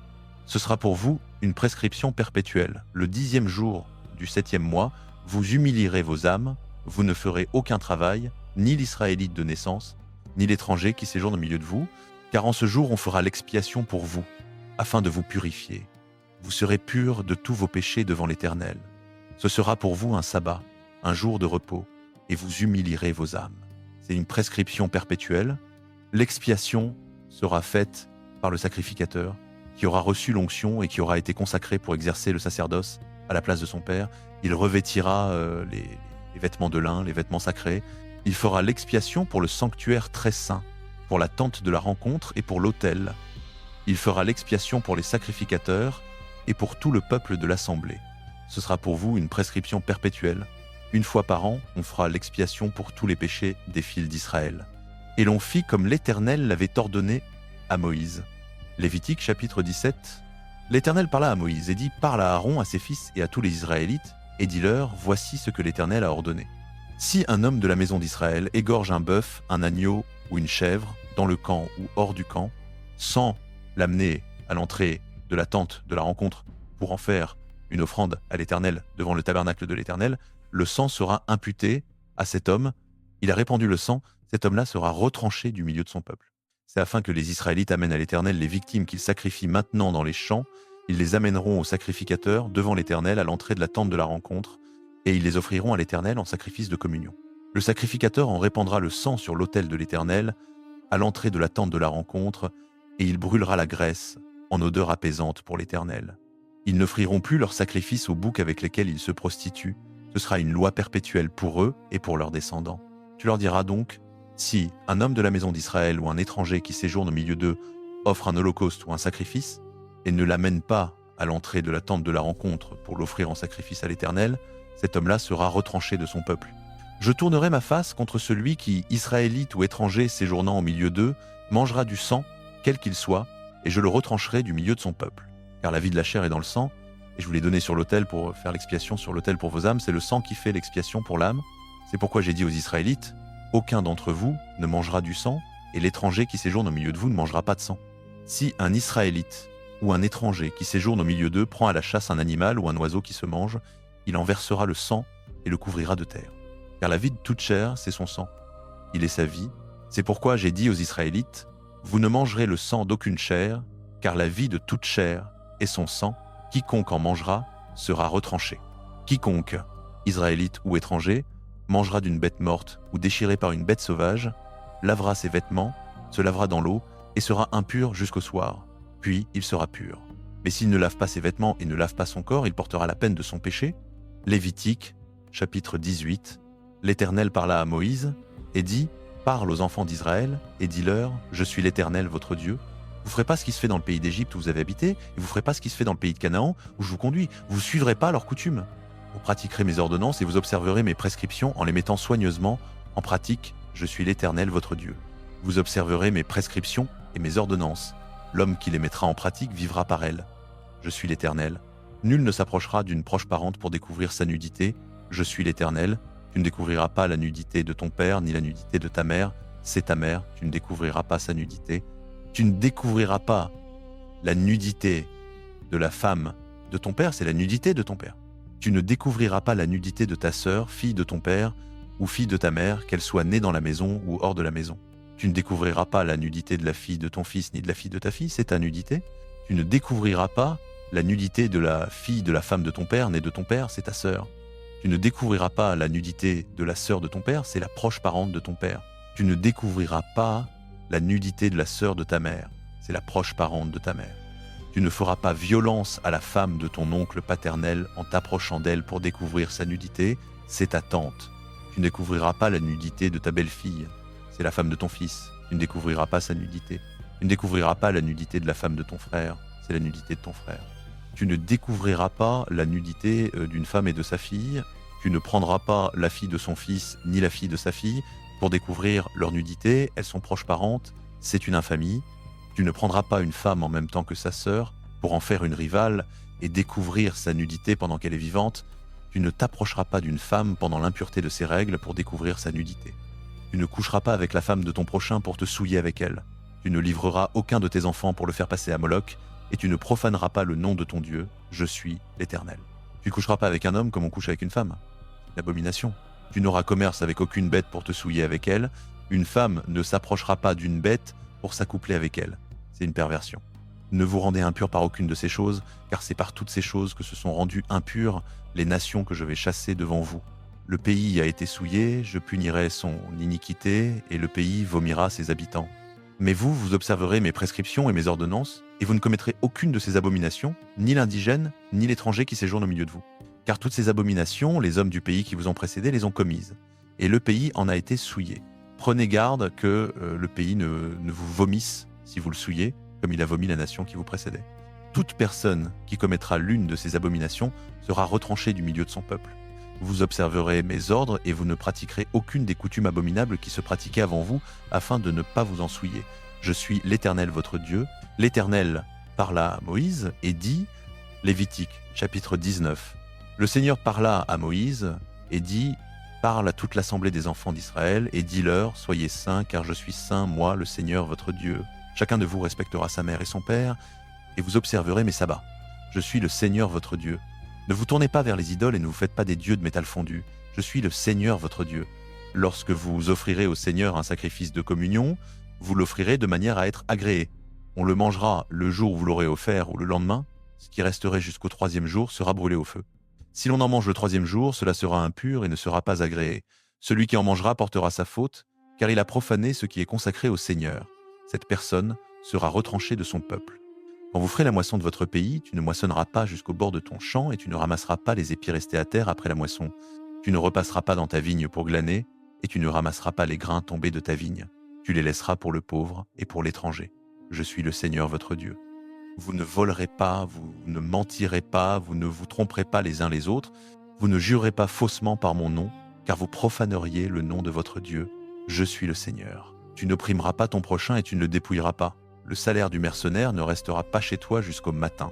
Tu ne maudiras pas un sourd et tu ne mettras pas d'obstacle devant un aveugle, mais tu craindras ton Dieu. Je suis le Seigneur. Vous ne commettrez pas d'injustice dans le jugement, tu ne feras pas exception de la personne du pauvre, et tu n'honoreras pas la personne du grand. Tu jugeras ton prochain avec justice. Tu n'iras pas répandre des calomnies parmi ton peuple, et tu ne porteras pas atteinte à la vie de ton prochain. Je suis le Seigneur. Tu ne haïras pas ton frère dans ton cœur. Tu reprendras ton prochain, afin de ne pas porter le poids de son péché. Tu ne te vengeras pas, et tu ne garderas pas de rancune contre les enfants de ton peuple. Tu aimeras ton prochain comme toi-même. Je suis le Seigneur. Vous observerez mes lois. Tu n'accoupleras pas des animaux de 2 espèces différentes. Tu ne sèmeras pas ton champ de 2 sortes de graines. Tu ne porteras pas un vêtement tissé de 2 sortes de fils. Si un homme couche avec une femme esclave promise à un autre homme, mais qui n'a pas été rachetée ni affranchie, il y aura une enquête. Ils ne seront pas mis à mort, car elle n'était pas libre. L'homme amènera au Seigneur, à l'entrée de la tente de la rencontre, un bélier en sacrifice de réparation. Avec ce bélier de réparation, le prêtre fera pour lui l'expiation devant le Seigneur pour le péché qu'il a commis, et le péché qu'il a commis lui sera pardonné. Quand vous serez entrés dans le pays, et que vous y planterez toutes sortes d'arbres fruitiers, vous considérez leurs fruits comme incirconcis. Pendant 3 ans, ils seront pour vous incirconcis. On n'en mangera pas. La 4e année, tous leurs fruits seront consacrés au Seigneur, une offrande de louange. La 5e année, vous en mangerez le fruit, c'est ainsi que vos récoltes s'accroîtront. Je suis le Seigneur, votre Dieu. Vous ne mangerez rien avec le sang. Vous ne pratiquerez ni divination ni magie, vous ne couperez pas en rond les cheveux sur vos tempes et vous ne raserez pas les bords de votre barbe. Vous ne ferez pas d'incision dans votre chair pour un mort et vous ne ferez pas sur vous d'incision tatouée. Je suis le Seigneur. Ne profane pas ta fille en la livrant à la prostitution, de peur que le pays ne se prostitue et ne se remplisse d'infamie. Vous observerez mes sabbats et vous respecterez mon sanctuaire. Je suis le Seigneur. Ne vous adressez pas à ceux qui évoquent les esprits ni aux devins, ne les recherchez pas de peur d'être souillés par eux. Je suis le Seigneur votre Dieu. Devant une tête blanche, tu te lèveras, tu honoreras la personne du vieillard et tu craindras ton Dieu. Je suis le Seigneur. Quand un étranger séjournera avec vous dans votre pays, vous ne le maltraiterez pas. L'étranger qui séjourne avec vous sera pour vous comme un Israélite de naissance. Tu l'aimeras comme toi-même, car vous avez été étranger en Égypte. Je suis le Seigneur votre Dieu. Vous n'agirez pas avec fausseté dans les jugements de longueur, de poids ou de capacité. Vous aurez des balances justes, des poids justes, un épha juste et un hin juste. Je suis le Seigneur votre Dieu qui vous ai fait sortir du pays d'Égypte. Vous observerez toutes mes lois et toutes mes ordonnances, et vous les mettrez en pratique. Je suis le Seigneur. Lévitique, chapitre 20, l'Éternel parla à Moïse et dit « Parle aux fils d'Israël, tout homme des fils d'Israël ou des étrangers résidant en Israël qui livre l'un de ses enfants à Moloch sera puni de mort, le peuple du pays le lapidera. Moi-même je tournerai ma face contre cet homme, et je le retrancherai du milieu de son peuple, car en livrant ses enfants à Moloch, il a rendu impur mon sanctuaire et profané mon saint nom. Si le peuple du pays ferme les yeux sur cet homme lorsqu'il livre l'un de ses enfants à Moloch et ne le met pas à mort, moi je tournerai ma face contre cet homme et contre sa famille, je les retrancherai du milieu de leur peuple, lui et tous ceux qui se prostituent comme lui en se livrant à Moloch. Je tournerai ma face contre celui qui se tourne vers les évocateurs de mort et les devins pour se prostituer en les suivant, et je le retrancherai du milieu de son peuple. Sanctifiez-vous et soyez saints, car je suis l'Éternel votre Dieu. Gardez mes lois et mettez-les en pratique, c'est moi, l'Éternel, qui vous sanctifie. Celui qui maudit son père ou sa mère sera puni de mort, il a maudit son père ou sa mère, son sang est sur lui. Si un homme commet l'adultère avec la femme d'un autre, avec la femme de son prochain, l'homme et la femme adultère seront punis de mort. Si un homme couche avec la femme de son père, il a découvert la nudité de son père, ils seront tous deux punis de mort, leur sang est sur eux. Si un homme couche avec sa belle-fille, ils seront tous deux punis de mort. Ils ont commis une abomination, leur sang est sur eux. Si un homme couche avec un homme comme on couche avec une femme, tous deux ont commis une abomination. Ils seront punis de mort, leur sang est sur eux. Si un homme prend une femme et sa mère, c'est une infamie. On les brûlera au feu, lui et elle, afin qu'il n'y ait pas d'infamie au milieu de vous.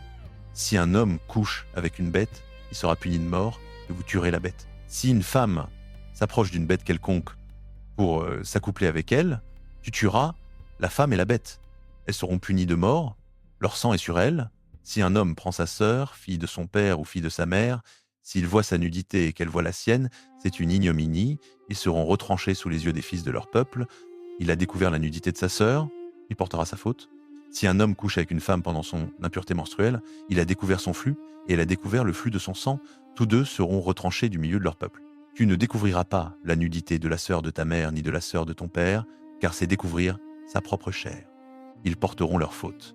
Si un homme couche avec sa tante, il a découvert la nudité de son oncle, ils porteront leur péché, ils mourront sans enfant.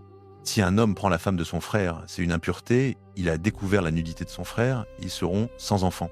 Gardez toutes mes lois et toutes mes ordonnances, et pratiquez-les, afin que le pays où je vous fais entrer pour y habiter ne vous vomisse pas. Vous ne suivrez pas les coutumes des nations que je vais chasser devant vous, car elles ont fait toutes ces choses, et je les ai en horreur. Je vous ai dit, c'est vous qui posséderez leur pays, je vous le donnerai en possession, un pays où coule le lait et le miel. Je suis l'Éternel, votre Dieu, qui vous est séparé des autres peuples. Vous ferez donc une distinction entre les animaux purs et impurs, entre les oiseaux impurs et impurs, et vous ne vous rendrez pas abominables par des animaux, des oiseaux ou quoi que ce soit qui rampent sur le sol, que j'ai séparés comme impurs pour vous. Vous serez saints pour moi, car je suis saint, moi l'Éternel, et je vous ai séparés des autres peuples pour que vous soyez à moi. Si un homme ou une femme pratique l'évocation des morts ou la divination, ils seront punis de mort, on les lapidera, leur sang est sur eux. Lévitique chapitre 20 et 1. L'Éternel parla à Moïse et dit, parle aux sacrificateurs, fils d'Aaron, et dis-leur, un sacrificateur ne se rendra pas impur parmi son peuple pour un mort, excepté pour son proche parent le plus proche, pour sa mère, pour son père, pour son fils, pour sa fille, pour son frère, ou pour sa sœur vierge qui vit encore auprès de lui et qui n'a point de mari. Pour elle, il pourra se rendre impur. Il ne se rendra pas impur pour un parent par alliance parmi son peuple, ceux qui le souilleraient. Les sacrificateurs ne se raseront pas la tête, Ils ne raseront pas les coins de leur barbe, et ils ne feront pas d'incision dans leur chair. Ils seront saints pour leur Dieu, et ils ne profaneront pas le nom de leur Dieu, car ils présentent les sacrifices consumés par le feu pour l'Éternel, le pain de leur Dieu. Ils seront saints. Ils ne prendront pas pour femme une prostituée, ni une femme déshonorée. Ils ne prendront pas une femme répudiée par son mari, car le sacrificateur est saint pour son Dieu. Tu le tiendras pour saint, car il offre le pain de ton Dieu. Il sera saint pour toi, car je suis saint, moi, l'Éternel, qui vous sanctifie. Si la fille d'un sacrificateur se déshonore en se prostituant, elle déshonore son père. Elle sera brûlée au feu. Le sacrificateur qui a la supériorité sur ses frères, sur la tête duquel a été versée l'huile d'onction et qui a été consacré pour revêtir les vêtements sacrés, ne découvrira pas sa tête et ne déchirera pas ses vêtements. Il n'entrera dans aucune maison où il y a un mort, il ne se rendra impur ni pour son père ni pour sa mère, il ne sortira pas du sanctuaire et ne profanera pas le sanctuaire de son Dieu, car la consécration de l'huile d'onction de son Dieu est sur lui. Je suis l'Éternel. Il prendra pour femme une vierge. Il ne prendra ni veuve, ni femme répudiée, ni femme déshonorée ou prostituée, mais il prendra une vierge parmi son peuple, afin de ne pas profaner sa postérité parmi son peuple. Je suis l'Éternel qui le sanctifie. L'Éternel parla à Moïse et dit, parla à Aaron et dit, aucun homme de ta descendance dans les générations à venir, qui aura un défaut corporel, ne s'approchera pour offrir le pain de son Dieu. Aucun homme qui aura un défaut ne s'approchera, ni l'aveugle, ni le boiteux, ni celui qui a une difformité au visage ou un membre déformé, ni celui qui a le pied ou la main fracturée, ni le bossu, ni le nain, ni celui qui a une tache à l'œil, ni celui qui a la galoue des dartres, ni celui qui a les testicules écrasés. Aucun homme de la descendance du sacrificateur Aaron qui aura un défaut ne s'approchera pour offrir les sacrifices consumés par le feu de l'Éternel. Il a un défaut, il ne s'approchera pas pour offrir le pain de son Dieu. Il pourra manger le pain de son Dieu, des choses très saintes et des choses saintes, seulement. Mais à cause de son défaut, il n'approchera pas du voile, il ne s'approchera pas de l'autel, afin de ne pas profaner mon sanctuaire. Je suis l'Éternel qui les sanctifie. Moïse le dit à Aaron, à ses fils et à tous les fils d'Israël. Lévitique chapitre 22, l'Éternel parla à Moïse et dit « Parle à Aaron et à ses fils, afin qu'ils se séparent des choses saintes que les Israélites me consacrent, et qu'ils ne profanent point mon saint nom, je suis l'Éternel. Dis-leur, tout homme de votre postérité, dans vos générations, qui s'approchera des choses saintes que les Israélites consacrent à l'Éternel, ayant son impureté sur lui, cet homme-là sera retranché de devant ma face. Je suis l'Éternel. Tout homme de la postérité d'Aaron qui aura une maladie de peau ou une perte de semence ne mangera point des choses saintes jusqu'à ce qu'il soit pur. Il en sera de même pour celui qui touchera une personne rendue impure par un cadavre, ou pour celui dont il sort du sperme, ou pour celui qui touchera un reptile qui le rend impur, ou un homme qui le rend impur, quelle que soit son impureté. Celui qui aura touché ces choses sera impur jusqu'au soir. Il ne mangera point des choses saintes qu'il ne se soit lavé le corps dans l'eau. Après le coucher du soleil, il sera pur, et il pourra manger des choses saintes, car c'est sa nourriture. Il ne mangera point d'une bête morte ou déchirée par une bête sauvage, afin de ne pas se rendre impur par elle. Je suis l'Éternel. Les sacrificateurs observeront mes ordonnances, afin de ne pas se rendre coupables et mourir pour avoir profané les choses saintes. Je suis l'Éternel qui les sanctifie. Aucun étranger ne mangera des choses saintes. Ni l'hôte d'un sacrificateur, ni son mercenaire n'en mangeront. Mais si un sacrificateur achète un esclave avec son argent, celui-ci en mangera. De même que ceux qui sont nés dans sa maison, ils mangeront de sa nourriture. Si la fille d'un sacrificateur est mariée à un étranger, elle ne mangera point des offrandes saintes prélevées. Mais si la fille d'un sacrificateur devient veuve ou répudiée sans avoir d'enfant et qu'elle retourne dans la maison de son père comme dans sa jeunesse, elle mangera de la nourriture de son père, mais aucun étranger n'en mangera. Si quelqu'un mange par erreur d'une chose sainte, il donnera au sacrificateur la chose sainte et y ajoutera un cinquième en plus. Les sacrificateurs ne profaneront point les choses saintes que les Israélites prélèvent pour l'Éternel, et ils ne feront point porter aux Israélites la peine du péché en leur faisant manger les choses saintes, car je suis l'Éternel qui les sanctifie. L'Éternel parla à Moïse et dit « Parle à Aaron, à ses fils et à tous les Israélites, et dis-leur, quiconque de la maison d'Israël ou des étrangers en Israël présentera une offrande, soit pour accomplir un vœu, soit comme offrande volontaire, et qu'il s'agira d'un holocauste offert à l'Éternel. Pour être agréé, il offrira un mâle sans défaut, pris parmi le gros bétail, les brebis ou les chèvres. Vous n'offrirez rien qui ait un défaut, car cela ne serait point agréé. Si quelqu'un offre à l'Éternel du gros ou du menu bétail un sacrifice de communion, soit pour accomplir un vœu, soit comme offrande volontaire, la victime sera sans défaut pour être agréée. Il n'y aura en elle aucun défaut. Vous n'offrirez à l'Éternel ni animal aveugle, ni estropié, ni mutilé, ni ayant des ulcères, la gale ou une dartre, Vous n'en ferez point sur l'autel une offrande consumée par le feu pour l'Éternel. Tu pourras offrir comme offrande volontaire un bœuf ou un agneau ayant un membre trop long ou trop court, mais il ne sera pas agréé pour l'accomplissement d'un vœu. Vous n'offrirez point à l'Éternel un animal dont les testicules sont froissés, écrasés, arrachés ou coupés. Vous ne ferez point cela dans votre pays. Vous n'accepterez pas de la main d'un étranger un pareil animal pour l'offrir comme aliment de votre Dieu. Car il est corrompu, il a un défaut, il ne sera point agréé. L'Éternel parla à Moïse et dit : Quand un veau, un agneau ou un chevreau naîtra, il restera 7 jours avec sa mère. Dès le 8e jour et les suivants, il sera agréé pour une offrande consumée par le feu à l'Éternel. Vous n'égorgerez pas, dans un même jour, une vache ou une brebis avec son petit. Quand vous offrirez à l'Éternel un sacrifice d'action de grâce, vous le sacrifierez de manière à être agréé. On le mangera le jour même, vous n'en laisserez rien jusqu'au matin. Je suis l'Éternel. Vous observerez mes commandements et vous les mettrez en pratique. Je suis l'Éternel. Vous ne profanerez point mon saint nom, afin que je sois sanctifié au milieu des Israélites. Je suis l'Éternel qui vous sanctifie, qui vous ai fait sortir du pays d'Égypte pour être votre Dieu. Je suis l'Éternel. L'Éternel parla à Moïse et dit, parle au Lévitique chapitre 23, l'Éternel parla à Moïse et dit, parle aux enfants d'Israël et dis-leur, voici les fêtes de l'Éternel, les saintes convocations que vous proclamerez à leur temps fixé.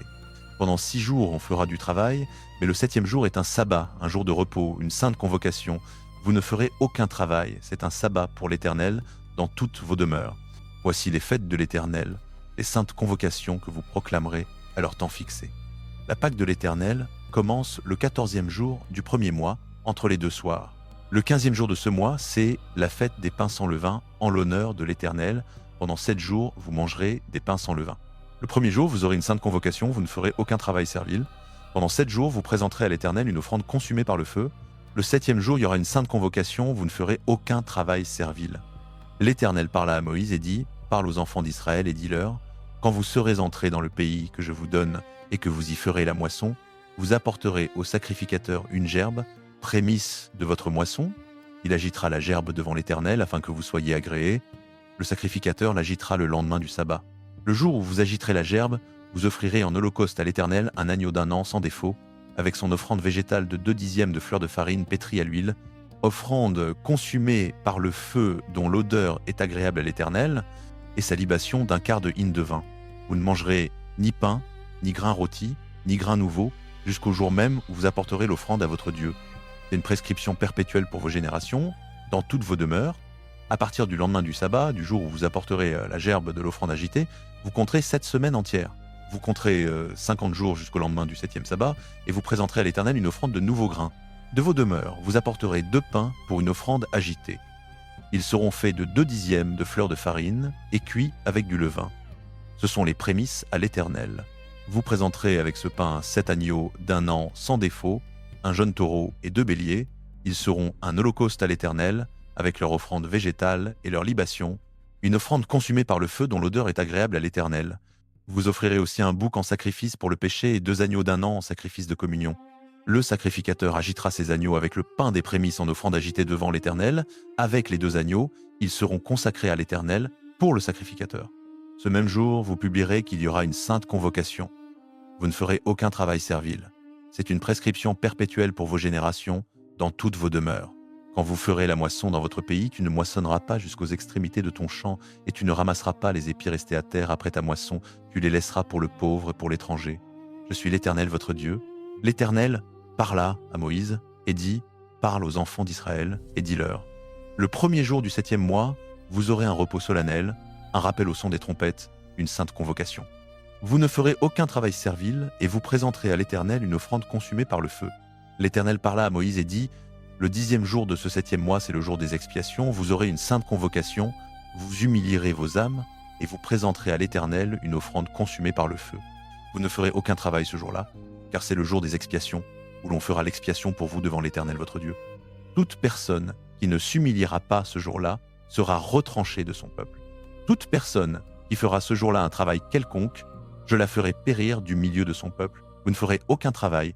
C'est une prescription perpétuelle pour vos générations, dans toutes vos demeures. Ce sera pour vous un sabbat, un jour de repos, et vous humilierez vos âmes. Dès le soir du 9e jour du mois, jusqu'au soir suivant, vous célébrerez votre sabbat. L'Éternel parla à Moïse et dit, Parle aux enfants d'Israël et dis-leur, le 15e jour de ce 7e mois, ce sera la fête des tentes en l'honneur de l'Éternel pendant 7 jours. Le premier jour, il y aura une sainte convocation, vous ne ferez aucun travail servile. Pendant 7 jours, vous présenterez à l'Éternel des offrandes consumées par le feu. Le 8e jour, vous aurez une sainte convocation, et vous présenterez à l'Éternel une offrande consumée par le feu. C'est une assemblée solennelle. Vous ne ferez aucun travail servile. Telles sont les fêtes de l'Éternel, les saintes convocations que vous proclamerez pour présenter à l'Éternel des offrandes consumées par le feu, holocaustes et offrandes végétales, sacrifices et libations, selon ce qui est prescrit pour chaque jour, outre les sabbats de l'Éternel, outre vos dons, outre tous vos vœux et toutes vos offrandes volontaires que vous ferez à l'Éternel. Le 15e jour du 7e mois, quand vous aurez recueilli les produits du pays, vous célébrerez donc une fête à l'Éternel pendant 7 jours. Le premier jour sera un jour de repos, et le 8e jour aussi sera un jour de repos. Le premier jour, vous prendrez du fruit de beaux arbres, des branches de palmiers, des rameaux d'arbres touffus et des saules de rivière, et vous vous réjouirez devant l'Éternel votre Dieu. Pendant 7 jours, vous célébrerez chaque année cette fête à l'Éternel pendant 7 jours. C'est une prescription perpétuelle pour vos générations. Vous la célébrerez le 7e mois. Vous demeurerez 7 jours sous des tentes. Tous les indigènes en Israël demeureront sous des tentes, afin que vos descendants sachent que j'ai fait habiter sous des tentes les enfants d'Israël, lorsque je les ai fait sortir du pays d'Égypte. Je suis l'Éternel votre Dieu. Moïse annonça donc aux enfants d'Israël les fêtes de l'Éternel. L'Éternel parla à Moïse et dit, Lévitique, chapitre 24, le Seigneur parla à Moïse et dit, ordonne aux enfants d'Israël de t'apporter pour le luminaire de l'huile pure d'olive concassée, afin que l'on entretienne les lampes en permanence. Dans la tente de la rencontre, en dehors du voile, qui est devant le témoignage, Aaron les disposera devant le Seigneur depuis le soir jusqu'au matin, continuellement. Ce sera une loi perpétuelle pour vos générations. Il entretiendra les lampes sur le chandelier d'or pur devant le Seigneur, continuellement. Tu prendras de la fleur de farine et tu en cuiras 12 gâteaux. Chaque gâteau sera fait avec 2/10 d'épha. Tu les placeras en 2 rangées, 6 par rangée, sur la table d'or pur devant le Seigneur. Sur chaque rangée, tu mettras de l'encens pur. Ce sera pour le pain une portion mémoriale, un sacrifice consumé par le feu pour le Seigneur. Chaque jour de sabbat, on disposera ce pain devant le Seigneur. Continuellement, c'est une alliance perpétuelle de la part des enfants d'Israël. Il appartiendra à Aaron et à ses fils. Ils le mangeront dans un lieu saint, car c'est pour lui une chose très sainte parmi les sacrifices consumés par le feu pour le Seigneur. C'est une loi perpétuelle. Or, le fils d'une femme israélite et d'un homme égyptien sortit au milieu des enfants d'Israël. Et ce fils de la femme israélite et un homme israélite se disputèrent dans le camp. Le fils de la femme israélite prononça le nom d'une manière injurieuse et le maudit. On l'amena à Moïse. Le nom de sa mère était Shélomis, fille de Dibri, de la tribu de Dan. On le mit en garde jusqu'à ce que la volonté du Seigneur leur fût clairement indiquée. Le Seigneur parla à Moïse et dit « Fais sortir le blasphémateur hors du camp, tous ceux qui l'ont entendu poseront leurs mains sur sa tête et toute l'assemblée le lapidera. Tu parleras aux enfants d'Israël et tu diras « Quiconque maudira son Dieu portera son péché. Celui qui prononce le nom du Seigneur d'une manière injurieuse sera puni de mort. Toute l'assemblée le lapidera. Qu'il soit étranger ou israélite de naissance, s'il prononce le nom d'une manière injurieuse, il sera puni de mort. Celui qui frappera mortellement un homme quel qu'il soit sera puni de mort. Celui qui frappera mortellement une bête fera restitution, bête pour bête.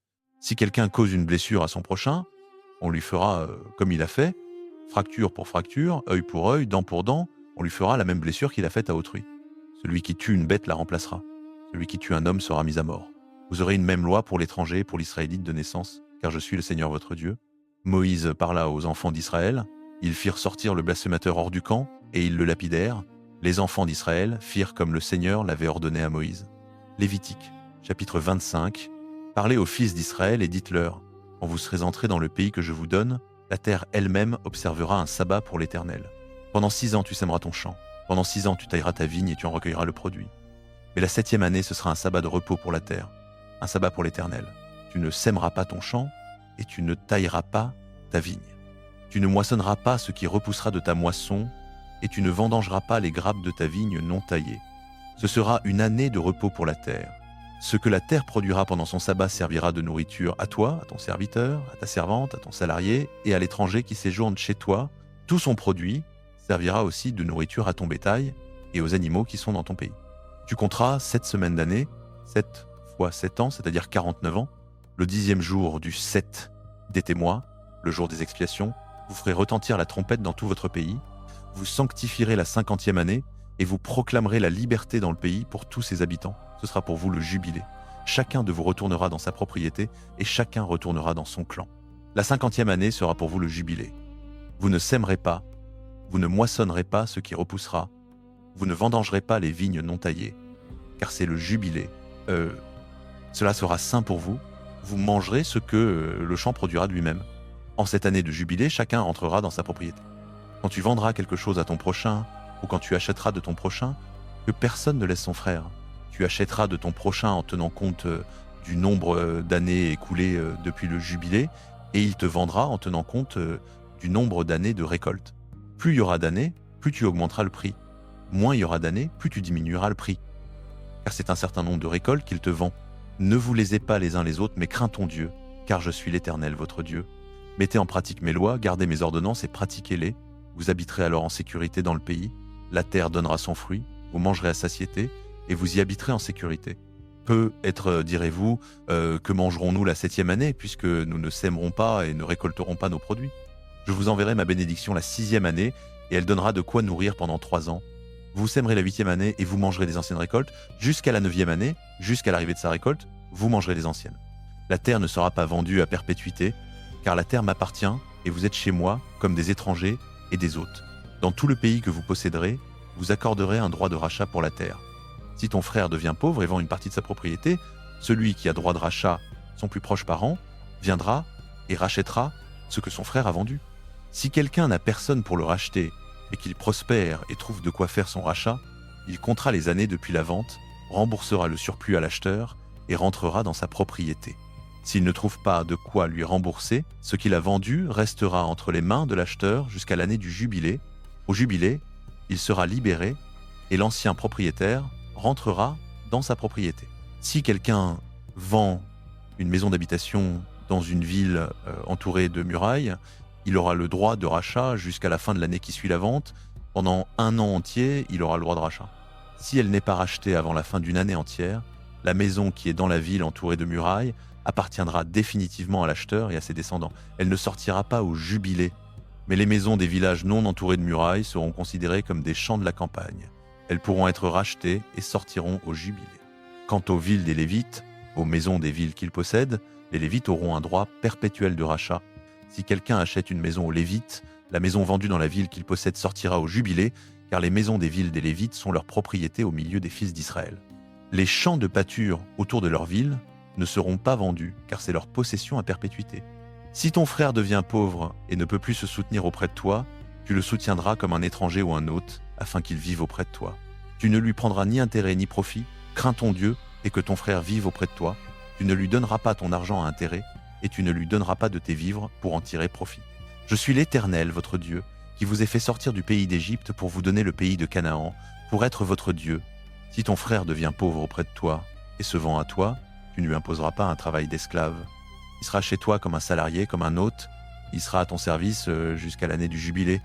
Alors il sortira de chez toi, lui et ses enfants avec lui, et retournera dans son clan et dans la propriété de ses pères. Car ce sont mes serviteurs que j'ai fait sortir du pays d'Égypte. Ils ne seront pas vendus comme on vend un esclave. Tu ne domineras pas sur lui avec dureté, mais tu craindras ton Dieu. Tes esclaves et tes servantes que tu auras viendront des nations qui vous entourent.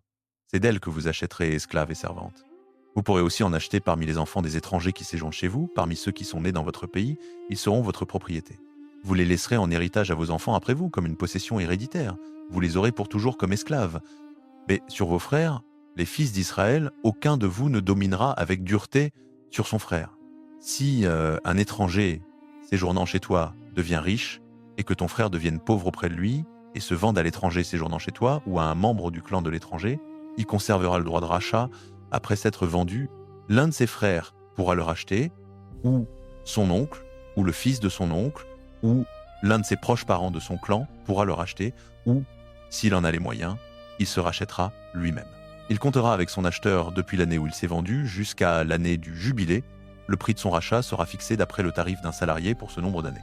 S'il reste encore beaucoup d'années, il paiera son rachat en proportion du prix pour lequel il a été acheté.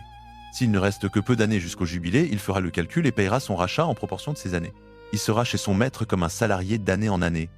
On ne le traitera pas avec dureté sous tes yeux. S'il n'est racheté d'aucune de ces manières, il sortira libre l'année du jubilé, lui et ses enfants avec lui, car c'est à moi que les fils d'Israël appartiennent comme serviteurs. Ce sont mes serviteurs que j'ai fait sortir du pays d'Égypte. Je suis l'Éternel votre Dieu. Vous ne vous ferez pas d'idole, vous ne vous dresserez ni image taillée ni stèle. Lévitique, chapitre 26, vous ne vous ferez pas d'idole. Vous ne vous dresserez ni image taillée ni stèle, et vous ne placerez dans votre pays aucune pierre sculptée pour vous prosterner devant elle, car je suis l'Éternel votre Dieu. Vous observerez mes sabbats et vous révérerez mon sanctuaire. Je suis l'Éternel. Si vous suivez mes prescriptions, si vous gardez mes commandements et les mettez en pratique, je vous donnerai les pluies en leur saison, la terre donnera ses produits, et les arbres des champs donneront leurs fruits. Le battage durera chez vous jusqu'aux vendanges, et les vendanges dureront jusqu'aux semailles. Vous mangerez votre pain à satiété, et vous habiterez en sécurité dans votre pays. Je mettrai la paix dans le pays, vous vous coucherez sans que personne vous épouvante. Je ferai disparaître du pays les bêtes nuisibles, et l'épée ne passera pas dans votre pays. Vous poursuivrez vos ennemis, et ils tomberont devant vous par l'épée. 5 d'entre vous en poursuivront 100, et 100 d'entre vous en poursuivront 10 000, et vos ennemis tomberont devant vous par l'épée. Je me tournerai vers vous, je vous rendrai fécond, je vous multiplierai, et je maintiendrai mon alliance avec vous.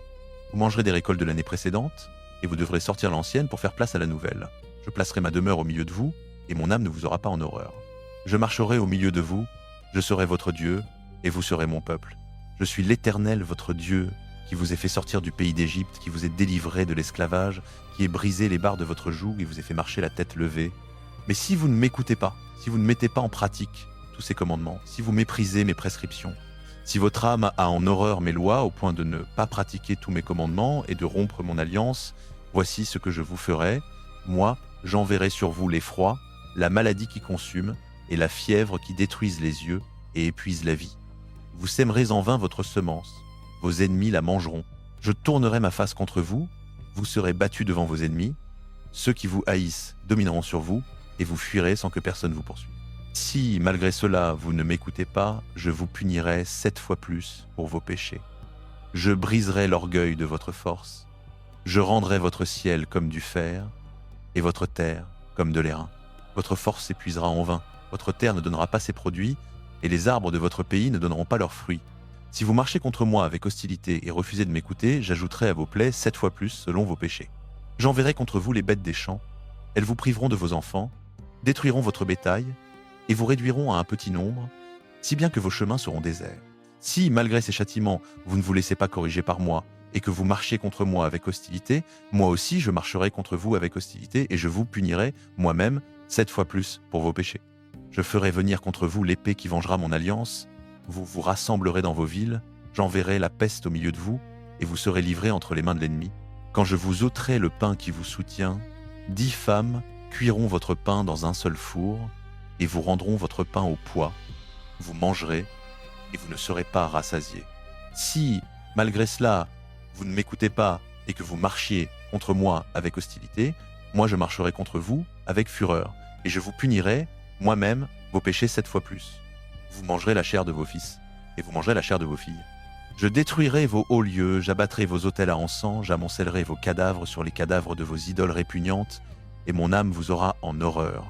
Je réduirai vos villes en désert, je dévasterai vos sanctuaires, et je ne respirerai plus vos parfums apaisants, je dévasterai moi-même le pays, et vos ennemis qui y habiteront en seront stupéfaits. Je vous disperserai parmi les nations, je tirerai l'épée derrière vous. Votre pays sera dévasté, et vos villes seront des ruines. Alors le pays jouira de ses sabbats pendant tout le temps qu'il sera dévasté et que vous serez dans le pays de vos ennemis. Alors le pays se reposera et jouira de ses sabbats. Pendant tout le temps qu'il sera dévasté, il aura le repos qu'il n'avait pas eu pendant vos sabbats lorsque vous l'habitiez. Quant à ceux qui resteront parmi vous, je jetterai le découragement dans leur cœur, dans les pays de leurs ennemis. Le bruit d'une feuille emportée par le vent les poursuivra. Ils fuiront comme on fuit devant l'épée, et ils tomberont sans qu'on les poursuive. Ils trébucheront l'un sur l'autre comme devant l'épée, sans qu'on les poursuive. Vous ne pourrez subsister devant vos ennemis. Vous périrez parmi les nations, et le pays de vos ennemis vous dévorera. Ceux qui survivront parmi vous dépériront dans les pays de leurs ennemis à cause de leurs fautes et aussi à cause des fautes de leurs pères, ils dépériront comme eux. Mais si ils confessent leurs fautes et les fautes de leurs pères, leur infidélité et l'hostilité qu'ils ont eue envers moi, ce qui m'a obligé à marcher contre eux avec hostilité et à les conduire dans le pays de leurs ennemis. Si alors leur cœur incirconcis s'humilie et qu'ils acceptent la punition de leur faute, je me souviendrai de mon alliance avec Jacob, de mon alliance avec Isaac et de mon alliance avec Abraham, et je me souviendrai du pays. Le pays sera abandonné par eux et jouira de ses sabbats pendant qu'il restera dévasté sans eux. Eux, ils paieront la dette de leur faute parce qu'ils ont rejeté mes lois et que leur âme a eu en horreur mes prescriptions. Malgré tout cela, lorsqu'ils seront dans le pays de leurs ennemis, je ne les rejetterai pas et je ne les aurai pas en horreur au point de les exterminer et de rompre mon alliance avec eux. Car je suis l'Éternel, leur Dieu. Je me souviendrai en leur faveur de l'alliance conclue avec leurs ancêtres que j'ai fait sortir du pays d'Égypte sous les yeux des nations pour être leur Dieu. Je suis l'Éternel.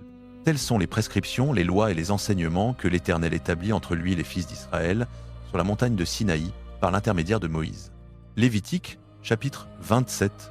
L'Éternel parla à Moïse et dit « Parle aux Israélites et dis-leur, lorsqu'un homme fera un vœu particulier pour consacrer des personnes à l'Éternel d'après leur valeur estimée, si c'est un mâle âgé de 20 à 60 ans, ton estimation sera de 50 cycles d'argent selon le cycle du sanctuaire. Si c'est une femme, ton estimation sera de 30 cycles. Si c'est une personne âgée de 5 à 20 ans, ton estimation sera de 20 cycles pour un garçon et de 10 cycles pour une fille. Si c'est une personne âgée d'1 mois à 5 ans, ton estimation sera de 5 cycles d'argent pour un garçon et de 3 cycles d'argent pour une fille. Si c'est une personne âgée de 60 ans et au-dessus, ton estimation sera de 15 cycles pour un homme et de 10 cycles pour une femme. Si celui qui a fait le vœu est trop pauvre pour payer l'estimation, on présentera la personne au sacrificateur, et le sacrificateur en fera l'estimation selon les moyens de celui qui a fait le vœu. Si c'est un animal dont on peut faire offrande à l'Éternel, tout animal qu'on donnera à l'Éternel sera chose sainte. On ne le changera point et on n'en mettra pas un autre à sa place, ni un bon pour un mauvais, ni un mauvais pour un bon. Si on remplace un animal par un autre, l'animal et celui qui le remplace seront tous deux choses saintes. Si c'est un animal impur dont on ne fait pas offrande à l'Éternel, on présentera l'animal au sacrificateur. Le sacrificateur en fera l'estimation selon qu'il sera bon ou mauvais, et l'on s'en tiendra à l'estimation du sacrificateur. Si on veut le racheter, on ajoutera un cinquième à l'estimation. Si quelqu'un consacre sa maison pour être chose sainte à l'Éternel, le sacrificateur en fera l'estimation selon qu'elle sera bonne ou mauvaise. On s'en tiendra à l'estimation du sacrificateur. Si celui qui a consacré sa maison veut la racheter, il ajoutera un cinquième au prix de l'estimation, et elle sera à lui. Si quelqu'un consacre à l'Éternel une partie du champ de sa propriété, ton estimation se fera d'après la quantité de semences, 50 cycles d'argent pour un homeur de semences d'orge. Si on consacre le champ pendant l'année du jubilé, l'estimation restera fixe. Si on consacre le champ après le jubilé, le sacrificateur calculera le prix à raison des années qui restent jusqu'au jubilé suivant, et il sera fait une réduction sur ton estimation.